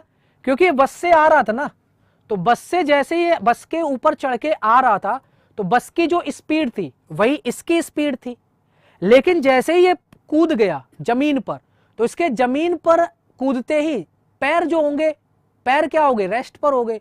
ऊपर वाला हिस्सा गति में था, तो ऊपर वाला हिस्सा गति में होने की वजह से आगे की ओर गिर जाएगा। आगे बात समझ। अब अगर आपको गिरना नहीं है तो क्या करना है? जितनी स्पीड से बस चल रही है उतनी स्पीड पहले आप अपने अंदर लाओ और फिर आप कूदो, तो आप नहीं गिरोगे। ऐसा ही ट्रेन में होता है, ऐसा ही किसी भी गाड़ी में होगा। ठीक है, यानी जितनी स्पीड से ये बस आ रही थी उतनी स्पीड से अगर ये कूदता तो नहीं गिरता, क्योंकि इसने न्यूटन की गति का पहला नियम फॉलो नहीं कर पाया, है ना। जितनी स्पीड से बस आ रही है उतनी स्पीड से ये इसने अटेन नहीं कर पाई, इसलिए नीचे गिर गया, क्योंकि इसके पैर जैसे ही जमीन में आए वो रेस्ट पर आ गए। ठीक है, चलो, तो ये क्या था? न्यूटन की गति का पहला नियम, और ये इनर्शिया ऑफ मोशन है। क्यों? क्योंकि ये मोशन में रहना चाहेगा ना, तो इनर्शिया ऑफ मोशन की वजह से ये गिर गया था। और भी एग्जांपल हैं, देखो यहाँ पे इनर्शिया ऑफ रेस्ट और इनर्शिया ऑफ मोशन, दो चीजें हैं। यहाँ पे दोनों को देखो, यहाँ पे जरा दोनों को देखो क्या हो रहा है। ये जो लड़की है ये क्या कर रही है? अभी जब ये कुछ भी नहीं कर रही थी, ध्यान से देखना सभी, इनको अभी रोक देते हैं, सभी बच्चे ध्यान से देखेंगे, दोनों को ध्यान से देखना। इनर्शिया ऑफ रेस्ट और इनर्शिया ऑफ मोशन का क्या मतलब है, ब्राम का जड़त्व और गति का जड़त्व क्या क्या क्या मतलब है ना, ध्यान से देखना। सबसे पहले ये जो टहनी है, ये जो पेड़ की ब्रांच है, ठीक है भाई, ओके, और ये जो पत्तियां हैं ये सब क्या है? ब्राह्मावस्था में रेस्ट पर है। अब इस लड़की ने क्या किया? इस टहनी को हिला दिया, पत्तियां अपनी जगह पे रहना चाहेंगी, और टहनी को हटा दिया तो पत्तियां और टहनी अलग अलग हो जाएंगी, और फिर ये जो पत्तियां हैं वो ग्रेविटी की वजह से नीचे गिरेंगी। तो ये कहलाएगा कि ये रेस्ट पर रहना चाह रही थी, लेकिन रेस्ट पर ये नहीं रह पाई क्योंकि हमने एक्सटर्नल फोर्स लगा दिया। ठीक है, एक्सटर्नल फोर्स लगा दिया, एक्सटर्नल क्या लगा दिया? फोर्स लगा दिया। अब यहां पे जरा देखो, यहां पे अब इसने जैसे ही इस टहने को हिलाया तो इनर्शिया ऑफ रेस्ट की वजह से ये पत्तियां अलग गिर गई। अब ये देखो दूसरा केस। सेकेंड जो बच्चों केस है वो क्या है? सेकेंड जो केस है वो है इनर्शिया ऑफ मोशन का। इनर्शिया ऑफ मोशन का, गति के जड़त्व का। इसका क्या मतलब है? ये जो सीढ़ियां थी, ये जो, उठ जाओ भाई उठ जाओ, हाँ, ये जो सीढ़ियां थी और ये जो बालक है, ये दोनों एक साथ मोशन में आ रहे हैं, एक साथ मोशन में आ रहे हैं, तो ये मोशन में ही रहना चाहेंगे। लेकिन जैसे ही ये देखो यहां पर, जैसे ये यहां पर अंतिम छोर पे आ जाएगा तो इसके पैर किस में आ गए? रेस्ट पर आ गए। लेकिन ये रेस्ट पर नहीं आना चाह रहा था, मोशन में ही रहना चाह रहा, तो ये गिर जाएगा। तो इसे हम, ये किसकी वजह से गिर गया? इनर्शिया ऑफ मोशन की वजह से, इनर्शिया ऑफ मोशन की वजह से। तो ये इनर्शिया ऑफ रेस्ट है और ये इनर्शिया ऑफ मोशन है, और एक होता है इनर्शिया ऑफ डायरेक्शन। ठीक है, तो इसको आपने नोट कर लिया। तीसरा जो हम देखेंगे वो है इनर्शिया ऑफ डायरेक्शन, दिशा का जड़त्व। दिशा का जड़त्व क्या होता है कि अगर किसी ऑब्जेक्ट को आप पकड़ के घुमाओ चारों तरफ, तो उसकी जो डायरेक्शन है ना, जैसे आपने वो वाला खेल खेला होगा, एक पत्थर लिया, उसको रस्सी में बांध के चारों तरफ घुमा रहे, बड़ी तेजी से घुमा रहे, और एकदम से पत्थर, रस्सी छोड़ दो, पत्थर कैसे गिरेगा जाके? ऐसे पत्थर घूम रहा होगा। जो स्टोन है आपने लिया इस तरीके से, आपने एक स्टोन लिया, आपने इस तरीके से यहाँ पे एक रस्सी ली और यहाँ पे एक पत्थर बांधा, और इस पत्थर को ऐसे घुमा रहे हो, ऐसे घुमा रहे हो बड़ी तेजी से, और जैसे ही आपने छोड़ दिया, ये पत्थर ऐसे गिरेगा जाके कि नहीं? इधर जहां पे छोड़ोगे वैसे ये गिरेगा जाके, यानी ये स्पर्श रेखा, ऐसे स्पर्श रेखा में गिरेगा जाके, टेंजेंशियल गिरेगा जाके। अगर आपने इसको घुमाया घुमाया घुमाया और यहां पर छोड़ दिया तो ये यहां गिरेगा जाके, ऐसे गिरता है। इसे बोलते हैं inertia of direction. Inertia of direction की वजह से ये टेंजेंशियली गिरेगा जाके। ठीक है, तो ये तीन टाइप के हमने इनर्शिया आपको बताए। चलिए, तो हमारे ये तीन टाइप के क्या थे? इनर्शिया थे। एक बार मैं जल्दी से इनको बाइंड अप कर देता हूं। इनर्शिया ऑफ रेस्ट का क्या मतलब है कि कोई भी ऑब्जेक्ट अगर रेस्ट पर है तो वो रेस्ट पर ही रहना चाहेगा। तो अचानक जब बस में अगर आप बैठे हो, तो बस और आप, जितने भी यात्री हैं, जितने भी पैसेंजर्स हैं और जितने भी बस है, जो बस है और जो उसके अंदर जितने भी लोग बैठे हैं, वो सब रेस्ट पर हैं, वेलोसिटी सबकी 0 है। अचानक से बस चल दे तो आपके जो पैर हैं वो बस के साथ चल देंगे, और आपका ऊपर का जो शरीर है वो रेस्ट पर रहना चाहेगा। तो पैर आगे चल दिए, ऊपर का शरीर रेस्ट पर रहना चाहेगा, तो किधर गिरोगे? पीछे ही की तरफ तो गिरोगे। इसे बोलते हैं इनर्शिया ऑफ रेस्ट की वजह से गिरे आप। दूसरा पॉइंट, जब बस मोशन में है, बस गति में है, और बस के अंदर आप सभी लोग बैठे हो, पैसेंजर्स बस के अंदर बैठे हैं और बस चल रही है, तो बस जितनी स्पीड से चल रही होगी उतनी स्पीड से आप, जितने पैसेंजर हैं वो भी चल रहे होंगे। और जो बस को अगर ब्रेक लगा दिया, बस में ब्रेक लगाने का क्या मतलब है कि आपके पैर भी रुक गए होंगे। जैसे ही बस रुकी तो आप बैठे थे बस के ऊपर, तो आपका जो नीचे का हिस्सा है वो बस के कांटेक्ट में था, तो नीचे का हिस्सा कांटेक्ट की वजह से रेस्ट पर आ गया। लेकिन आपका जो शरीर है वो मोशन में रहना चाहेगा, तो आप आगे की ओर गिरते हो। इसे बोलते हैं इनर्शिया ऑफ मोशन। और जब हम पत्थर को चारों तरफ ऐसे घुमाते हैं, पत्थर को रस्सी से बांध के बहुत खेल खेले हैं, ऐसे घुमाते हैं और एकदम छोड़ दो, वो टेंजेंशियली गिरेगा जाके। इसे बोलते हैं इनर्शिया ऑफ डायरेक्शन की वजह से। ठीक है, और ये जितने भी हमने inertia of motion, inertia of rest, inertia of direction बताए हैं, ये सब न्यूटन की गति के पहले नियम के अकॉर्डिंग है। यानी Newton's first law of motion is also called inertia of motion. ठीक है, Newton's first law of motion is also called law of inertia. Newton की गति का पहला नियम जड़त्व का नियम भी कहलाता है। क्लियर, नोट कर लीजिए। चलो, तो कल के लेक्चर में हम न्यूटन की गति के दूसरा नियम और थर्ड नियम, सेकंड और थर्ड नियम हम पढ़ेंगे। ठीक है, तो कल का लेक्चर बहुत इंपॉर्टेंट होने वाला है। जिन स्टूडेंट्स ने ये प्रॉपर क्लास नहीं देखी वो प्रॉपर क्लास देख के आना कल के लेक्चर में। ठीक है, कल के लेक्चर में मिलते हैं Newton second law of motion, Newton third law of motion के साथ। थैंक यू, शुक्रिया दोस्तों। Keep imbibing, keep learning, keep smiling. जय हिंद।